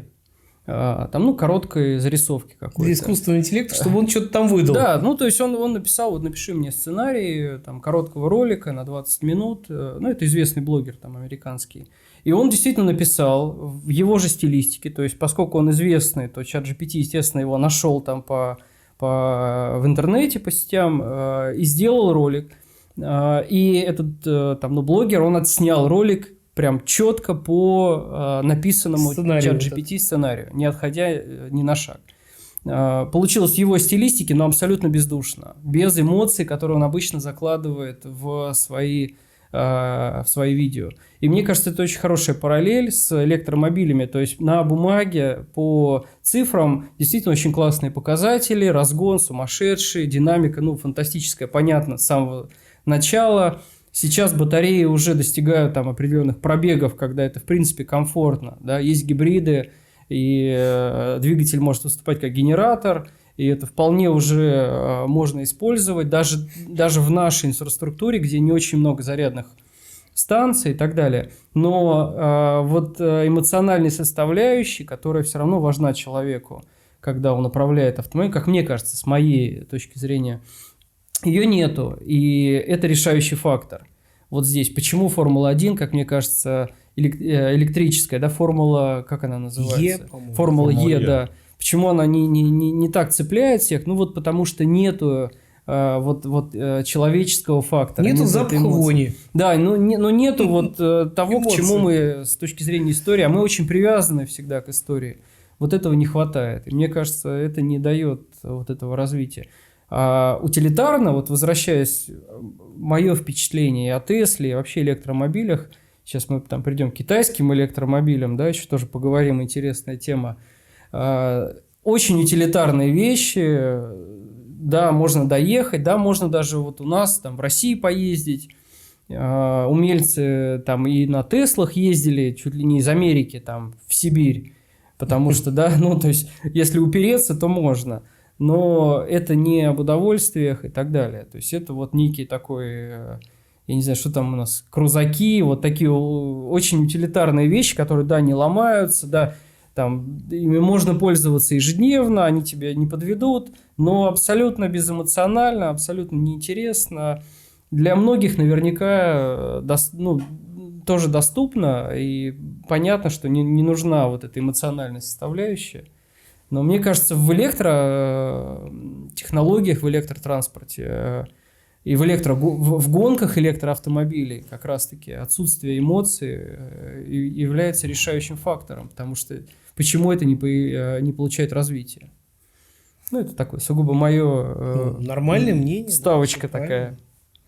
Окей. Ну, развитие есть, это же... Нет, ну как технологии развиваются, безусловно. Нужно их откатывать на чем-то. Не надо их останавливать, пусть они развиваются. Конечно. Просто это разные вещи, и это очень важно понимать, где эмоции, а где утилитарность. И там относительно экологичность спорная для меня. Если вы помните, в автомобилестроении или в периоды эксплуатации автомобиля существовало множество разных систем управления автомобилем. То есть началось это все с карет, там 3-4 педали, 8-9 рычажков на рулях, двигающих зажигание, там по ходу движения, какие-то заслонки, там, не знаю, отгон воробьев, там что-то. То есть и со временем это все сокращалось. Что было и такое? Ну, конечно, это зажигание надо было двигать на старых машинах, потому что на прогреве одно, на средних оборотах другое, на высоких третье, там 48 передач. Шкала очень удобная была. Шкала была такая, да. То есть это все шло по пути облегчения труда драйвера. То есть все выкидывалось, рычажки, педали там и тому подобное. То есть вот все мы точно помним, когда было 3 педали, там, когда мы ездили на машинах с ручными коробками и было сцепление. Последние 10 лет уже люди даже не знают, что такие машины есть, ну что в принципе, как тут поехать. Да, начали разделять даже категории в правах, насколько я знаю. Так и есть. Да, ну сейчас электроавтомобили, они по идее шагнули дальше, им не нужна педаль тормоза. По логике, видимо, можно дозировать педалью газа и торможение, и рекуперацию и прочие вещи. Ну что, собственно, и происходит? Ну, степень рекуперации можно настроить. Соответственно, резко сбросил газ, машина резко остановилась, плавно сбросил, плавно. То есть все идет по сокращению, то есть облегчая. Не очень разумно, а если ты чихнул? Ну, чихнул там, ну, бывает. И случайно отпустил педаль. Бывает. Вот, то есть все идет по пути как бы облегчения драйверу своих функций. Ну, собственно, что, функции уже давно понятно, они исключили драйвера. То есть любая машина, например, там 2002-2003 года может ездить без уже водителя, потому что уже электроусилитель, уже система полностью электронного АБС, где электромотор может нажимать на тормоз, а не человек. То есть все это уже машины могут ездить там с 2002-2003 года самостоятельно, без участия пилота. Ну, какие-то другие факторы от этого удерживают, но технически автопром был весь готов уже тогда. Поэтому ничего нового, что там автопилоты, это более социальный, не технический вопрос. Поэтому прогресс есть, он идет. Ну, может быть, наоборот, его где-то надо приструнивать, придерживать там или каким-то образом пытаться не развивать с такой скоростью. Поэтому, наверное, так вот это идет, как идет.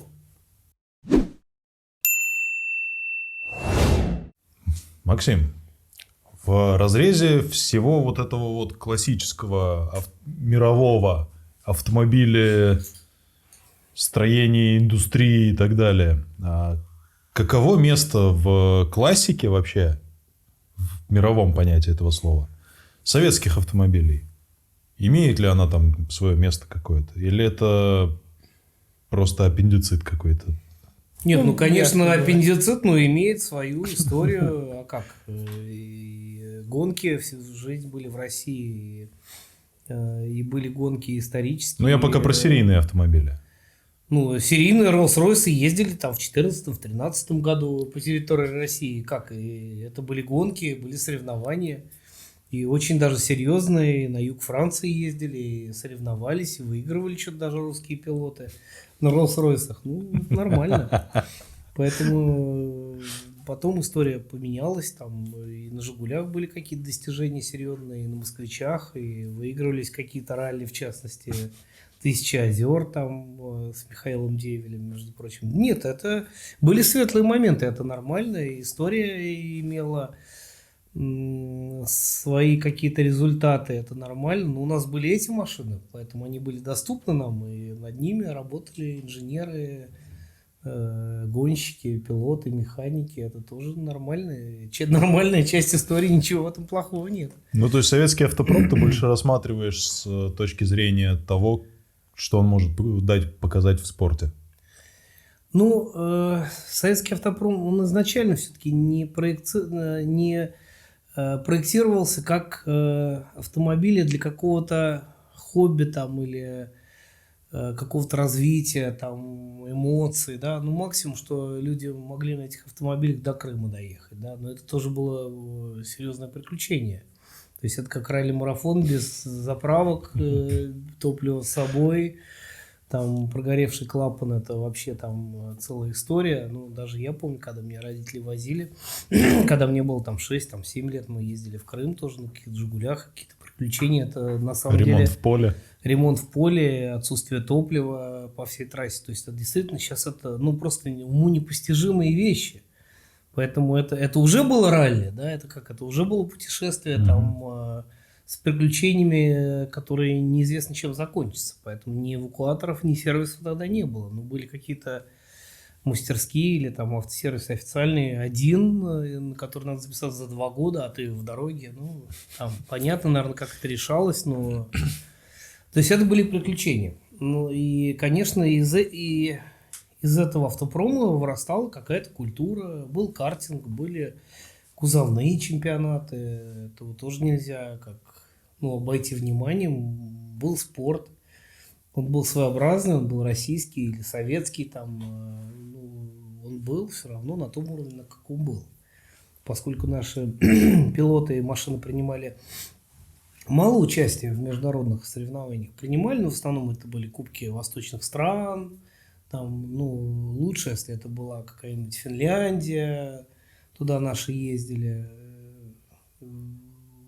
Остальной мир был закрыт, потому что была достаточно серьезная конкуренция. И, конечно, нашему автопрому или нашим командам было очень тяжело соперничать. Практически невозможно, но и дорого, и непонятно, и культуры не было, практики не было, и понимания не было.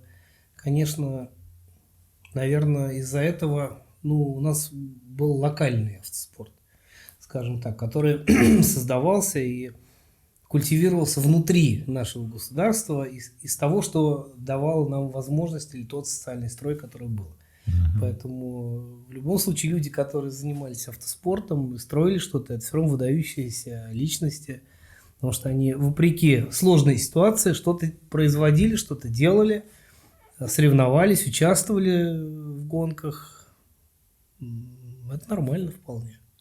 Ну, то есть, то, что мы имели, по сути, хорошего, позитивного с точки зрения автопрома, это автоспорт советский, скажем, апофеоз. Я не знаю, что было апофеозом, но сейчас вот до сих пор проходят классические, гонки на классических российских автомобилях, в частности, на «Жигулях» классических. И это достаточно серьезный чемпионат, он собирает там и около 30 участников. Кольцевые. Кольцевые, да. В ралли всегда, ралли никогда не прекращались. Они были, они есть, они будут, понятно, на классических автомобилях. Но кольцевой автоспорт, он в России все-таки не так развит. Исторически его не было, никто не строил специальные трассы. Это были так или иначе переоборудованные какие-то участки дорог там, или полутрассы построены. Но сейчас он есть? Есть, конечно, сейчас есть. То есть ты считаешь, что он есть в России? Российский автоспорт? Да. Конечно, есть. Но есть определенные достижения. Там и российские пилоты показывают какие-то неплохие результаты. Но в целом, конечно, он достаточно слаб. Пока, чтобы заявить о себе в полный рост. В мире, в Европе, например, российские гонщики на российских автомобилях, там, ну, советских, там, классических автомобилях, как-то вообще присутствуют? Ну, сейчас? на классических, по-моему, нет. Насколько ты знаешь? На классических, по-моему, нет. Ну, в Монте-Карло, я помню, Ну, несколько лет это назад, ралли. да, Ну, если мы катались? говорим про кольцо, то в кольцо. кольце, конечно, нет. Кольцо нет. Ну, так или иначе, я знаю, были потуги, были желающие, я знаю конкретно людей лично, которые хотели, конечно, принять участие в каких-то международных классических соревнованиях, но, видимо, ну, по каким-то там, наверное, причинам они не приняли участие. Ну, наверное, понимали то, что конкурировать очень тяжело на автомобилях, и регламенты жесткие, которые достаточно серьезно очень изначально заложены в стандартные автомобили, и изменения минимальные, возможно. А у нас-то здесь все-таки кастомные машины гоняются, то есть почти все разрешено. Поэтому, конечно, из машин выжимают все, что можно, и накладывают на это. Ну, собственно, вопрос мой был в том, насколько российские автомобили, там, советскую классику, можно под европейские стандарты, нормативы вообще Ну, можно, создавать. перспектив нет. Окей. Перспектив результата. ты Результата. имеешь в виду? Ну, в общем, как это было и, в принципе, и в те годы. Результата. Я очень сильно удивился, на самом деле, вот мы вернемся еще, к вопросу о кольцевых гонках, да, «Красная свинья», 71 год, СПА. В том же самом кольце с «Красной свиньей» гонялись москвичи. Ну, Ну, да, понятно, ну, что это они не со нормально. свиньей гонялись, но тем Конечно, не менее. они сами с собой гонялись, конечно. То есть, в принципе, они и тогда гонялись сами с собой, и сейчас, если они поедут, ничего не изменится, будет все то же самое. Ну, конечно, ну, надо все-таки понимать уровень развития техники европейской и российской. Ну, разные были задачи, там, концепции были разные. Ну, это нормально, что... Ну, на тот момент это было нормально, а за такой короткий путь, ну, вряд ли что-то можно создать. И если нет преемственности какой-то нити или последовательности действий, невозможно, чтобы кто-то взял, что-то родил там или построил. Понятно, да. Потуги были разные, много было попыток. Они были так или иначе успешны, так или иначе неуспешны. Но попытки эти были, они и до сих пор есть. И советские или российские автомобили там пытаются бороздить гоночные треки с переменным успехом, часто даже с позитивным, с положительным. Но, наверное, это не, скажем так, не массовый характер носит. То есть это не составляет какой-то вот прям костяк пелотона или какого-то там стартового поля. Да? То есть это все-таки штучные вещи в каких-то конкретных гонках. Из недавних открытий я для себя обнаружил на Ютубе огромное количество видеороликов из Венгрии. Там венгерские раллисты просто обожают советскую классику. У них нет там никаких ни BMW, ни Honda, там ничего, ни какие-то Шкоды, ничего. Они просто как сумасшедшие дубасят на советских «Жигулях» вот этих. Ну, такого масштаба нет даже в России, как это происходит в маленькой Венгрии. Вот тоже. Почему у нас же этих машин в десятки тысяч разов больше вообще? Венгрия исторически западная страна, всю жизнь дружившая с СССР. И это, конечно, наложило отпечаток и на ихнюю культуру в частности. Продолжая рассматривать советскую классику в разрезе автоспорта, что выбирать? «Москвич» или «Жигу»? Сложный для меня вопрос. Пам-пам-пам. Прям даже не знаю, как ответить. Я бы, Выбирай. конечно, ни то, ни другое бы не выбрал. Принимается. Все, можно дальше не продолжать. Но я видел у тебя, кстати, подготовленную трешку, Ну, это которая в давно ралли было, да. гоняла, правильно? Нет, она у нас ездила в кольце, там, в тайм-атаке. Ну, в все равно кольце. очень успешно. Но только в России. Ну, в России, конечно, да. Да, это такой был как... факультативная у нас была работа. Был такой интересный у нас клиент, который попросился к нам на обслуживание. Ну, и мы его взяли. И вот 2 года подряд у нас были первые места только с этой машиной. Там было, по-моему, по 4 этапа каждый год. Но эта машина не участвовала в Европе никогда. Нет, никогда. Она не подходила... Нет, это внутренний регламент, тайм-атак, это на лучшее время круга, это не очная гонка. Но, тем не менее, это русская машина со всеми вытекающимися и некоторыми геморроями, да. По запчастям, по компонентам, по болтам, по гайкам. Мы мучились, но у нас всегда получалось. Как ни Ели странно. этот кактус. Ели кактус, да. Ели, и он, в общем-то, был переварен даже. В общем, вполне нормально. А с москвичом бы поработал? Ну, таких запросов не было никогда. Ну, сложно сказать. Это всегда эмоциональные какие-то вещи. Если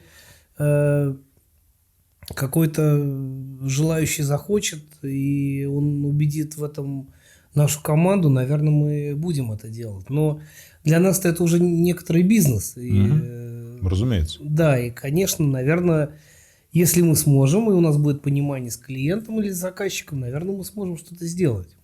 Поэтому, наверное, да. Но не хотел бы. Ну, конечно, хочется всегда делать другие проекты, но здесь мы тоже, наверное, смогли бы что-то показать и привлечь каких-то нормальных сторонних специалистов на какие-то конкретные задачи и дать продукт. Ну, потому что одно из самых сильных наших мест, что мы готовы дать продукт, не бросить клиента на полпути, доделать ему проект в целостности, в готовности. И подобрать нужных исполнителей, и доделать, отладить, запустить и перекрестить. Ну, с советской классикой это очень важно, да. Иконки там, да, как завершающий Обязательный просто элемент, да. Ну, хорошо. В следующей рубрике. Да, я предлагаю отойти уже от автомобилей, поговорить о более душевных, эмоциональных вещах, о таких как автопутешествия, поездки. Что сейчас у тебя, может быть, в планах в этом сезоне, да, назовем это так, в России или, может быть, в Европе? Вообще, мне, как человеку, который очень любит автопутешествия, который с тобой путешествовал на минуточку, да, из этого места мы с тобой поехали в Африку. Было. И обратно. Да, и обратно. И доехали. И доехали. Вот, мы доехали. Аж волосы сдуло. Да. Бывает. Я лично ехал на кабриолете, поэтому... Вот, но, собственно, я на Porsche Boxster, который нашел мне Максим, отсюда доехал до Марракеша, и мы путешествовали по Европе. Это было там лет 10, наверное, уже назад, на минуточку. А скорее всего, ровно 10 лет. Да, 10 лет назад это было, да. Мы путешествовали из Москвы до Африки, через всю Европу, и, в принципе, тогда это было порядка 15, наверное, если не 20 автомобилей, которые с нами путешествовали. И для меня лично это были просто незабываемые, наверное, самые яркие воспоминания в моей автомобильной, в моем автомобильном опыте каком-то. Что сейчас, что у тебя происходит сейчас в этом сезоне, какие-то планы на путешествия в России? Может быть, вы собираетесь какой-то тусовкой поехать еще куда-то вне России? Расскажи. Ну, в этом году, наверное, путешествия какие-то сокращенные, короткие, в узком круге. Потому что с возрастом мы все-таки начинаем подбирать себе какой-то более комфортный коллектив. Какая-то кулуарная тусовка. Но это, как правило, там 3, 4, 5, 6 автомобилей. То количество, которое нам комфортно переварить, легко организовать какое-то размещение, какую-то программу. И, скорее всего, это будут такие форматы. Сейчас достаточно непросто. Сейчас отели все на лето расписаны. В России? В России очень тяжело. Но за границу сейчас, скажем так, не просто попасть, тем более на своих автомобилях. Не просто, и, наверное, никто и не рвется сейчас. Поэтому, скорее всего, это поездки по России. Хорошо. Вообще, в принципе, вот эти автопутешествия, назовем их так, это часть некой клубной культуры. Генерируешь ты какую-то клубную культуру сейчас вот в плане автопоездок? Или это какие-то спонтанные поездки? Сейчас, наверное, более полуспонтанные. Они, конечно, готовятся. В любом случае, если мы что-то организуем, мы должны все подготовить от начала и до самого финиша. Иначе какой смысл это все делать? Мы же должны обеспечить там для наших друзей там, или клиентов такой уровень комфорта, чтобы они ни о чем больше не думали, кроме как об отдыхе, об удовольствии.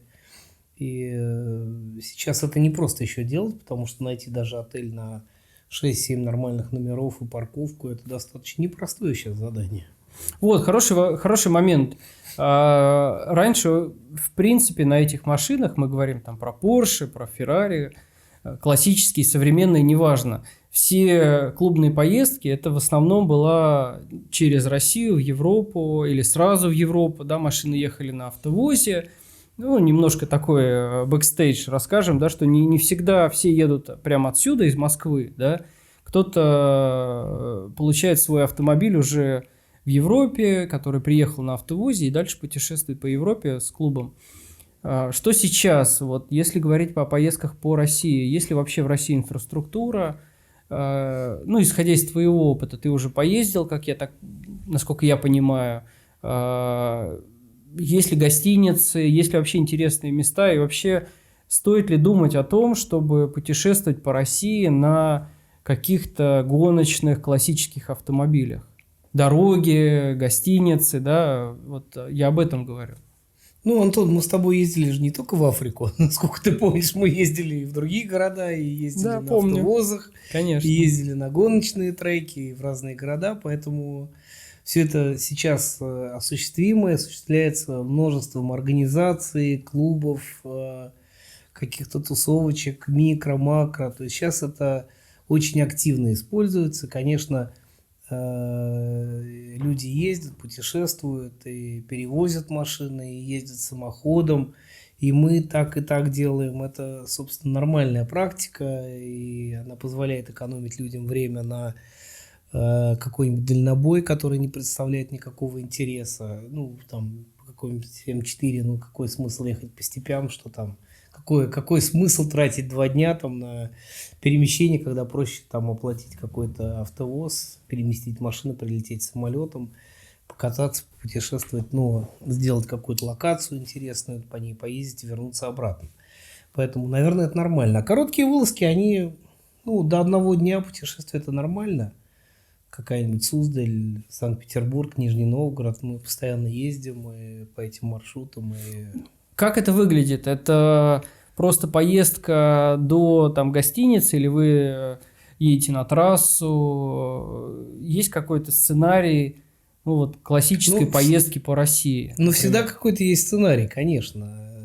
Но он всегда отражает возраст участников, социальный статус, несомненно. Поэтому мы перешли в какой-то более тяжелый статус, более изысканный. Конечно, нам нужны хорошие отели, конечно, нам нужны хорошие серьезные программы, какие-то эксклюзивные моменты, которые не очень просто доступны с улицы. Поэтому мы это пытаемся все организовывать, и у нас получается. Мы ездим, что-то смотрим. Окей, тогда предположим, для наших там слушателей, зрителей вопрос. Вот кто-то хочет поучаствовать в мероприятиях, которые ты планируешь.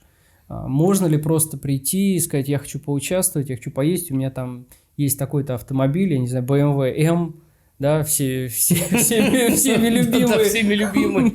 Обязательно синего цвета. Или Volkswagen там какой-нибудь.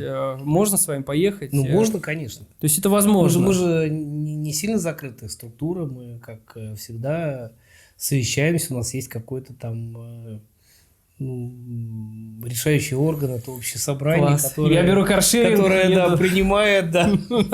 принимает какое-то решение, или мы подталкиваем к принятию решений. Но все равно, конечно, мы делаем программу, а наши участники голосуют так или иначе, или основные участники выбирают эту программу, и мы ее предлагаем оставшимся людям, без права уже выбора, на право выбора поехать или не поехать. Ну, таким образом это происходит. Ну, как правило, это... Тогда еще от меня вопрос небольшой. Я знаю, что ты очень активно раньше создавал и участвовал в клубной некой культуре, создавал клубы автомобильные. Сейчас ты планируешь создание, или, может быть, у тебя есть какой-то клуб именно автопутешествий? Как это сейчас у тебя выглядит? Это чисто спонтанные поездки с друзьями, или у тебя какой-то организованный клуб, в который можно обратиться и всегда поучаствовать и поездить? Ну, обратиться можно всегда, но назвать это каким-то клубом тяжело, потому что у нас нет названия у этой организации, которая организует эти Ну, хорошо, а ты планируешь мероприятия. как-то Планируем, конечно. У нас есть на сезон? определенные контакты с людьми, которым мы просто предлагаем ту или иную программу, они соглашаются или нет. Если не набирается достаточно кворум, мы просто не делаем эту программу, и все. То есть есть ключевые люди, которые с нами периодически ездят, принимают участие в наших программах, и если они подтверждают свое участие, мы набираем необходимое количество, оно там кратно автовозом, например, или кратно местам в каком-то отеле, или кратно какой-то программе на местности. То есть мы набираем именно под что-то, под какую-то конкретную задачу. Откачусь на пару вопросов назад. В принципе, я в вопросе Антона уже услышал ответ на свой вопрос, хотел убедиться. Вы ставите автомобили на автовозы, везете их в Европу, там снимаете и катаетесь. Это связано с тем, что автомобильная инфраструктура лучше в Европе или что? Почему по России ехать не клево? А клево погрузить тачки здесь, там разгрузить и ездить там. Ну, то есть там дороги лучше, или там парковки лучше, или там в чем прикол? Ну, кривизну земли понимаете? Так. Представляете, как это, насколько изгибается Российская Федерация на глобусе? Ну, от точки до точки. Ну, до Европы не сильно. До Европы это плоскость. Да. Поэтому, конечно, ехать в какой-нибудь Красноярск, ну, это целая история. Или там на Байкал, вот там наши коллеги, друзья. Я, естественно, не об этом. организовывают, Я да. прекрасно понимаю, что там... Ну, я понимаю, если мы говорим речь про Европу, то мы часто возили в Европу машины и часто ездили самоходом. Это зависит от насыщенности программы, сколько дней занимает. Но люди тоже, в общем-то, заняты. Они не могут там на месяц уехать. Ну, дорога, например, до той же Африки у нас заняла там 4-5 дней, там туда 4-5 дней, обратно 5 дней программы. Там вот полмесяца мы выключаем из своей жизни активной. Поэтому, если есть возможность эти 10 дней сократить, или там 5 дней сократить, или 8 дней, ну, в зависимости от маршрута, то, конечно, ты эти дни можешь либо использовать непосредственно в самой программе, либо вернуться на работу.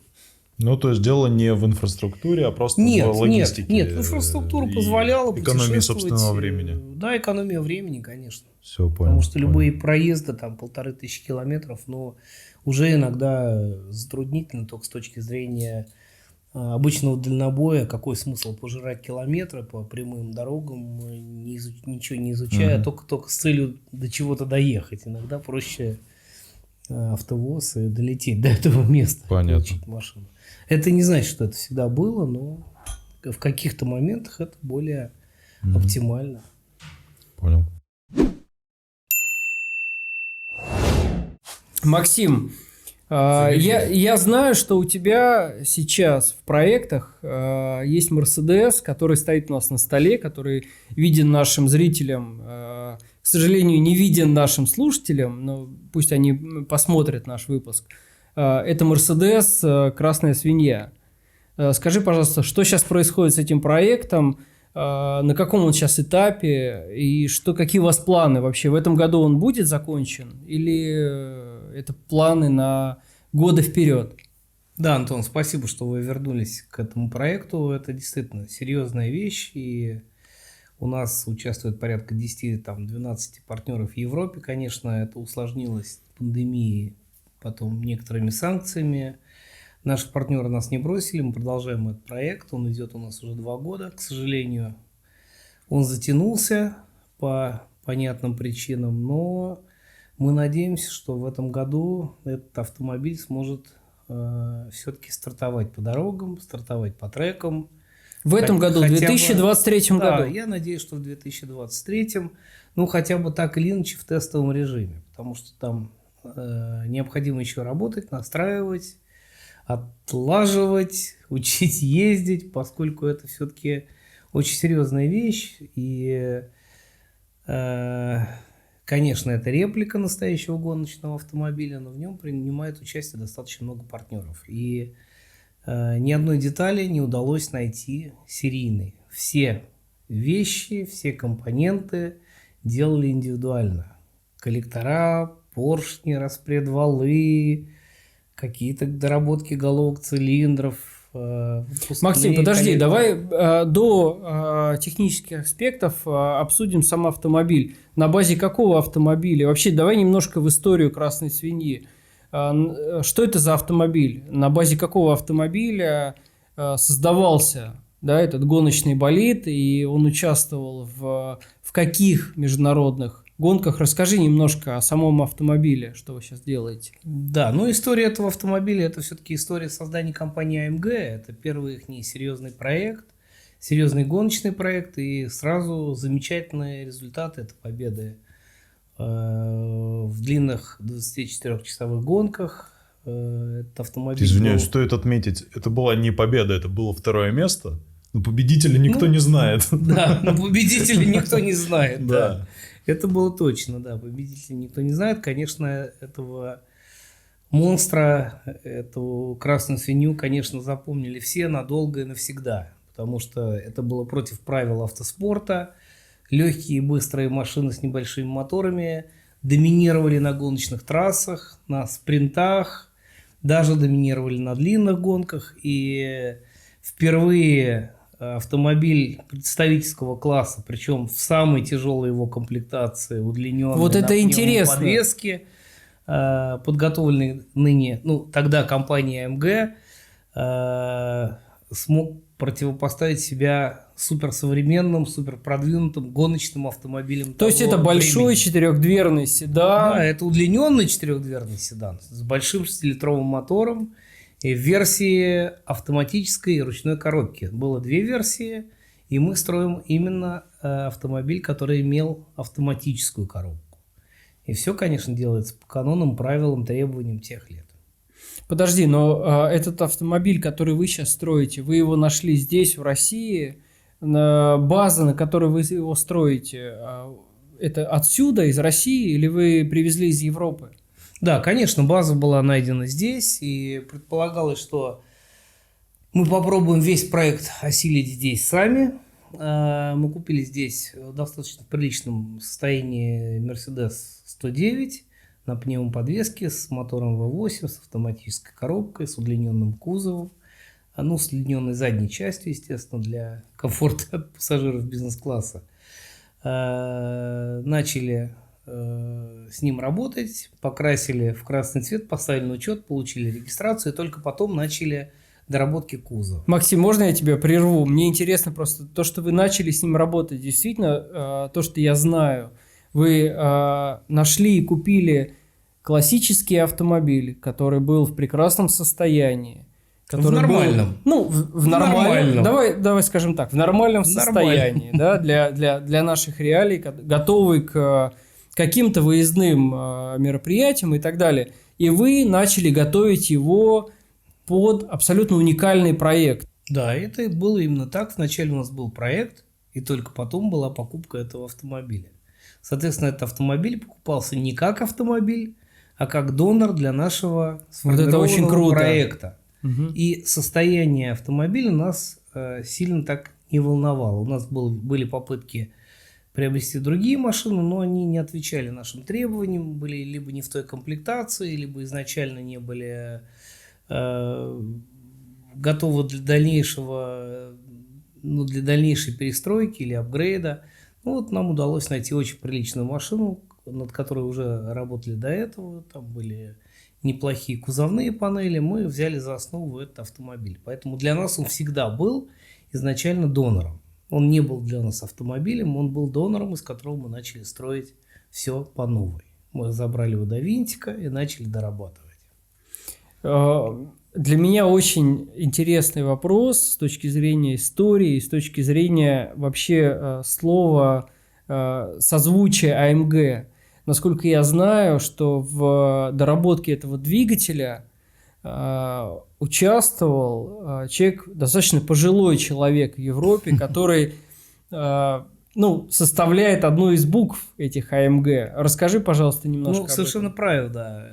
Так и есть. Нам безмерно повезло, что мы через наших партнеров, с которыми мы начали делать некоторые проекты по этому автомобилю, некоторые компоненты, имел прямой контакт с господином Мельхером. Это именно вторая буква в компании АМГ, это сооснователь компании, который принял прямое участие в нашем проекте. Это было очень непросто, это было сложно, было много эмоций, было много отчуждений нашего проекта, но так или иначе господин Мельхер принял участие, доработал одну из основных частей своего, нашего проекта по постройке реплика и его автомобиля в те годы, доработку газораспределительного механизма. То есть этот самый Мельхер, это Именно. буква М, да, это в именно АМГ. Это именно вторая буква в аббревиатуре АМГ. Это очень круто. То есть этот человек до сих пор жив, у нас есть с ним прямой контакт, мы очень редко, но достаточно мило общаемся, кратко, он нам что-то подсказывает, ругается, бросает трубку, потом отвечает, то есть мы с ним на контакте. Нам просто дико повезло, что мы имеем прямой контакт, и этот человек имеет отношение к нашему проекту.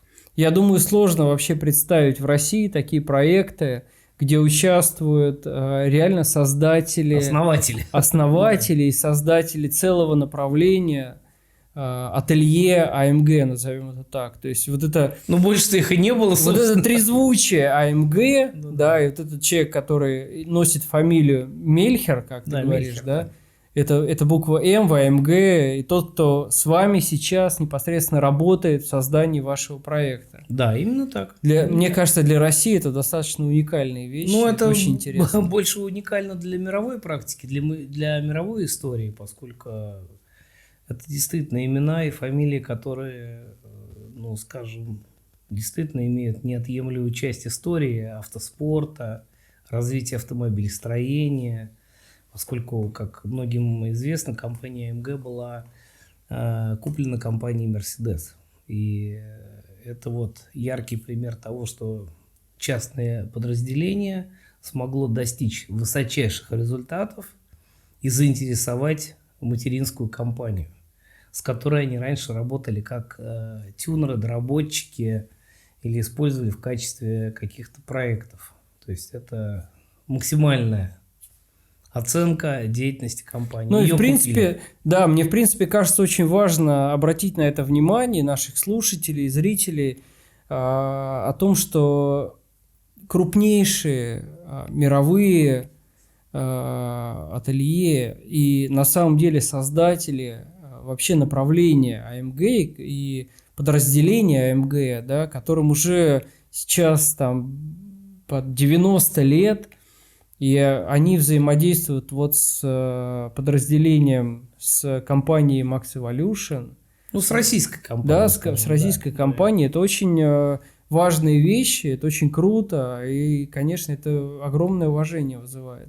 Мы, несомненно, прикладываем большие усилия всегда в постройке таких проектов, пытаемся найти максимальное количество заинтересованных партнеров в Европе для того, чтобы эти проекты состоялись, потому что очень много серьезных ноу-хау, которые недоступны нам в какой-то мере, да, нету наработки по практике. Там это, конечно, все есть, мы поэтому заходим, пытаемся законтачить, задружиться и получить партнеров на долгие годы, что мы, собственно, и имеем. Мы с этими людьми работаем долго. У меня в этом плане очень большой вопрос к любителю бренда BMW, к Давиду. Кто из подразделения М в Германии очень плотно взаимодействует с нашими, скажем так, тюнерами или компаниями, которые дорабатывают автомобили BMW в содействии с подразделением М, да, и вообще с немецкими компаниями. Есть такие кто-то у нас в России? Знаешь ты кого-то, кто с бэхами также работает, как вот Max Evolution работает с Mercedes? Слишком плохо меня знаешь еще пока что, Антон Павлович. БМВшником я стал чисто по стечению обстоятельств. Подожди, давай не отнекивайся. отнекивайся. Внезапно выяснилось, что я БМВшник. Вот, в этом автомобиле мне как раз-таки, я на самом деле большой любитель американских автомобилей. И вот этот автомобиль мне прям импонирует как американский. Большой двигатель, седан. Безусловно. Вот это все, что мне в нем нравится, в нем есть. Да, конечно, Это очень круто. почетно. Это Спасибо, очень что круто. вы обращаете на это внимание. Это... Ну, просто в Согласен. России, да, я уж скажу для наших слушателей, для наших зрителей, что в России очень мало таких компаний. И лично я, как человек, который, ну, так или иначе вовлечен в автоиндустрию и знает компании, которые занимаются и тюнингом, и доработками, и продажей, неважно, ну, то есть занимаются автомобилями.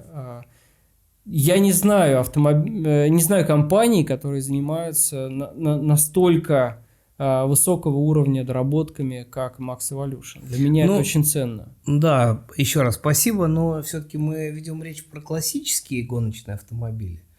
А в современном мире существуют контакты и с современными компаниями, которые строят какие-то гоночные автомобили современные. Они, конечно, контактят с партнерами в Европе. Это нормальная ситуация. Тут эксклюзив только в том, что это штучная вещь, она не подразумевает никакого дальнейшего копирования, нет смысла и не будет никакого смысла делать такую же машину вторую. То есть, как и нету смысла делать их 10 или 20 на весь мир. То есть, существует там порядка 7-8 копий или реплик этой красной свиньи. Вот одна из более-менее правильных и более-менее исторически точных – это наша. То есть, как долго, Максим, как долго этот проект вообще существует? Ну, уже идет он более 2 лет. Ну, я уже говорил об этом, что много факторов влияло на то, чтобы он затормозился, остановился, но мы все равно упрямо продолжаем его двигать. Он осуществится? Он произойдет? осуществится, никаких сомнений в этом нет. Когда ты считаешь, он выйдет на дороге? Попробуем в этом году. В 23-м году он будет? Тестировать его на асфальте, ну, хотя бы первично. Дальше будем смотреть. Мотор будет скоро готов, коробка передач готова. Работаем над подвеской, работаем над кузовом, работаем с электрикой. Ну, много работы. Это, в общем, наверное, специалистам понятно, что это все делается достаточно сложно, долго и кропотливо, и многократно проверяется. Поэтому мы надеемся, что в этом году, в теплый сезон, этот автомобиль почувствует асфальт под своими колесами. Ну, хорошо, но в каком состоянии сейчас этот проект? Что сейчас вы делаете? Сейчас ведется финальная работа по двигателю, это происходит в Германии. В ближайшие недели он будет откатан на стенде. Возможно, будут какие-то доработки, корректировки, еще раз откатка. И отправка сюда к нам. И начнется какая-то сборка, ну, узловая. Мы начнем что-то монтировать, что-то подготавливать к сборке. Тестировать, запускать, монтировать, красить, мазать, прикручивать. Ну, в общем, как всегда в нашем деле, это гайки, провода, железки. Класс, то есть первые кадры запуска этого автомобиля у нас будут на канале. Ну, конечно, я надеюсь, если вам будет интересно, мы, конечно, Супер. дадим определенный эксклюзив. Я слышал одну историю про конкретно этот автомобиль, который конкретно в Max Evolution строится. Хотел бы из твоих уст, возможно, услышать, почему именно красная свинья? Вот из всего многообразия очень исторически да, крутых я понимаю, спортивных вопрос, как он родился, да? Нет, да. нет, почему вот именно этот автомобиль, а не какой-то другой? Да, я понял вопрос. Да, я понимаю, откуда он взялся. На самом деле история достаточно банальная, простая, ничего в этом нет. Мы делали какое-то очередное мероприятие в нашей мастерской для клиентов, для друзей. Мы собрали, несколько десятков человек, сделали презентацию. Это, кстати, была презентация одного из Рестомода и одного из начальной стадии проекта по постройке гоночного Porsche. Собрали какую-то аудиторию наших товарищей и расклеили обычные какие-то картинки, положили под стеклоочистители каких-то мировых крутых автомобилей тех времен. И на эту картинку пал взор нашего клиента любимого. Как-то мы заговорили об этом. Это в свободной обстановке. кто-то зацепился, кому-то что-то понравилось, и так родился этот проект. Это было совершенно случайно, может быть, что-то двигало нас к этому. То есть это был случайный проект. Я просто от него слышал немножко другую историю. Ну, может быть, но Ну, расскажи, какую Но- историю? смысл все равно близкий к этому, это было случайно. Да, в общем, это было Это было случайно, но случайно. история была как с его слов. Может быть, там как-то где-то что-то по-другому тоже было, неизвестно. Значит, он поведал, что с начала 90-х он ездит на автомобилях только с автоматической коробкой передач. коробками передач, совершенно правильно. И единственная причина, почему «Красная свинья» стала проектом вот спортивным, вот этим гоночным, кольцевым, и конкретно для него, потому что это одна из немногих гоночных машин, которая была с автоматической коробкой передач. Совершенно правильно. Это часть, да, ну я не упомянул об этом, но в начале разговора я сказал, что было, ну я отметил, что было две версии этого автомобиля, с ручной и с механической коробкой передач и с автоматической. Наша автоматическая, соответственно, когда наш клиент сказал, что он хотел бы иметь версию с автоматической коробкой, мы предложили именно вот один из вариантов. Это вот Но это занятный факт, просто Да, что это исходя родилось само по себе. исходя из желания одного человека, который захотел гоночный автомобиль на автомате, сейчас в мастерской Max Evolution собирается одна из крутейших, да не одна, пожалуй, это будет крутейшая реплика красной свиньи, которых оригиналов не сохранилось в принципе. И, в принципе, вся история компании AMG началась вот с этой машины. По большому Но тут, счету. скорее всего, было даже не столько выбор автоматической коробки, сколько отрицание, в принципе, классического автоспорта. То есть формат этого проекта, он вообще не подразумевал никакого спорта. То есть здесь, ну как... То есть это проект, он совершился с ног на голову, с головы на ноги. Вопреки, а не Вопреки благодаря. всему. То есть все было против этого проекта, но он состоялся потому, что что-то постоянно подталкивало его к осуществлению. И именно вот какие-то вещи непонятные.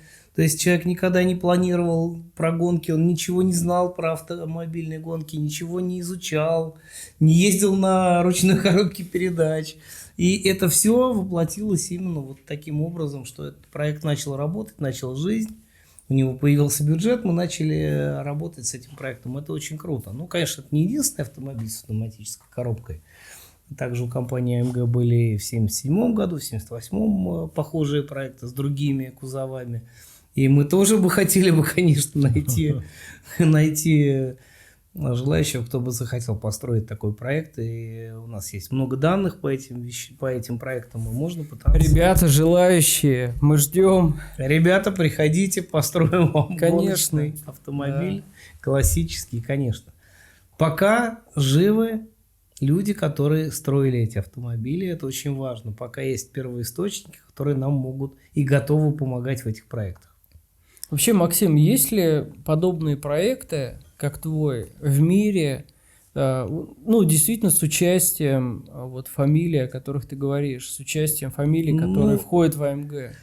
Ну, мне сложно сказать, наверное... Ну, которых ты знаешь. Ну, наверное, в той или иной степени, да, наверное, есть, но это же не единственный гоночный автомобиль от АМГ. Там было очень серьезное подразделение 16-клапанное, когда разрабатывали 16-клапанные головки. Хорошо, сколько в мире ты знаешь таких автомобилей, как ты делаешь сейчас? Ну, около 7-8 реплик, но все они так или иначе только копируют внешний облик, но не имеют технических характеристик и не построены по техническому регламенту тех лет. То есть это в мире, то там 10 автомобилей в мире, машины которые... точно. 2 машины есть точно, и это, наверное, 3-я, 2-я или 1-я. Ну, не будем, мы не понимаем, какая она по счету. То есть это абсолютно уникальная вещь. То есть это уникальная на вещь в самом любом деле. случае, она построена по тем технологиям, которые были в те годы. То Это есть очень круто. Никаких элементов улучшайзеров и помогайзеров в ней не существует. Здесь настоящая мощность, настоящие железные поршни алюминиевые. Даже наш проект, он построен на карбюраторах, не на инжекторе, что несколько усложняет его настройку, отладку и максимальную отдачу. Но мы пытаемся получить максимальный эффект от этого двигателя, от этой трансмиссии, от этого силового агрегата, ну, который был возможен в те годы. Но с современными, конечно, технологиями. То есть раньше можно было изготовить какой-то поршень, ну, там, эксклюзивно в какой-то супермастерской, сейчас этих мастерских достаточно много. Нужно Ну, то есть, только ребята, желание. если вы хотите создать реально классическую версию Porsche или Mercedes сейчас с участием инженеров и конструкторов европейских, ну, наверное, надо вам идти в Max Evolution. Ну, мы все-таки не европейское ателье, мы же Нет, можем но- делать только то, что мы можем, и Но вы работаете с теми контактами, которые у нас есть. вот, Несомненно, мы да. можем, наверное, их расширять, и, наверное, мы добьемся каких-то хороших контактов и получим этот суппорт нормальный, европейский, несомненно. Но это касается все-таки европейских автомобилей. Ну, ты знаешь, я лишь хочу сказать о том, что очень мало сейчас в России компаний, которые могут, ну, действительно предложить такую, ну, не то что услугу, а вот такой проект и участие в создании автомобилей. Наверное, они есть. Тут сложно Ну, сказать. я не знаю, да, и я говорю о том, что знаю я, и то, что я слышу от тебя, это абсолютно уникальные вещи, это действительно возможность создавать автомобили в содействии с европейскими конструкторскими бюро и с компаниями, и с людьми, которые действительно создавали эти автомобили. Ну да, скорее всего, с исторической их части. Да, и это очень уникально. С исторической. Это действительно очень интересно. Ну да, в этом проекте участвуют интересные люди, несомненно, и участвуют сотрудники компании Mercedes, ныне имеющие некоторые статусы в музеях Mercedes, и так или иначе работающие с нами как бы информационно, да, мы не платим им деньги, но они нам помогают на добровольной основе на какой-то. То есть много информации, которую мы получаем по этой машине, мы получаем без оплаты, что удивительно на самом деле. То есть это даже для нас удивительно, потому что есть какие-то это совершенно уникальные вещи, их нельзя получить у нас. Ну, партнеры помогают нам вот как, ну, совершенно непонятным способом. Например, компания КВ построила нам индивидуальный амортизатор, индивидуальную подвеску. Рассчитала именно под этот Mercedes. Это прямой заказ. Это не готовый кит монтажный. Это конкретно разработанная подвеска для конкретного автомобиля. То есть, что удивительно, даже на амортизаторе нет никакой бирки, просто от руки написанная бумажечка, скотч, там, КВ, автомотив и все. И таких партнеров у нас много.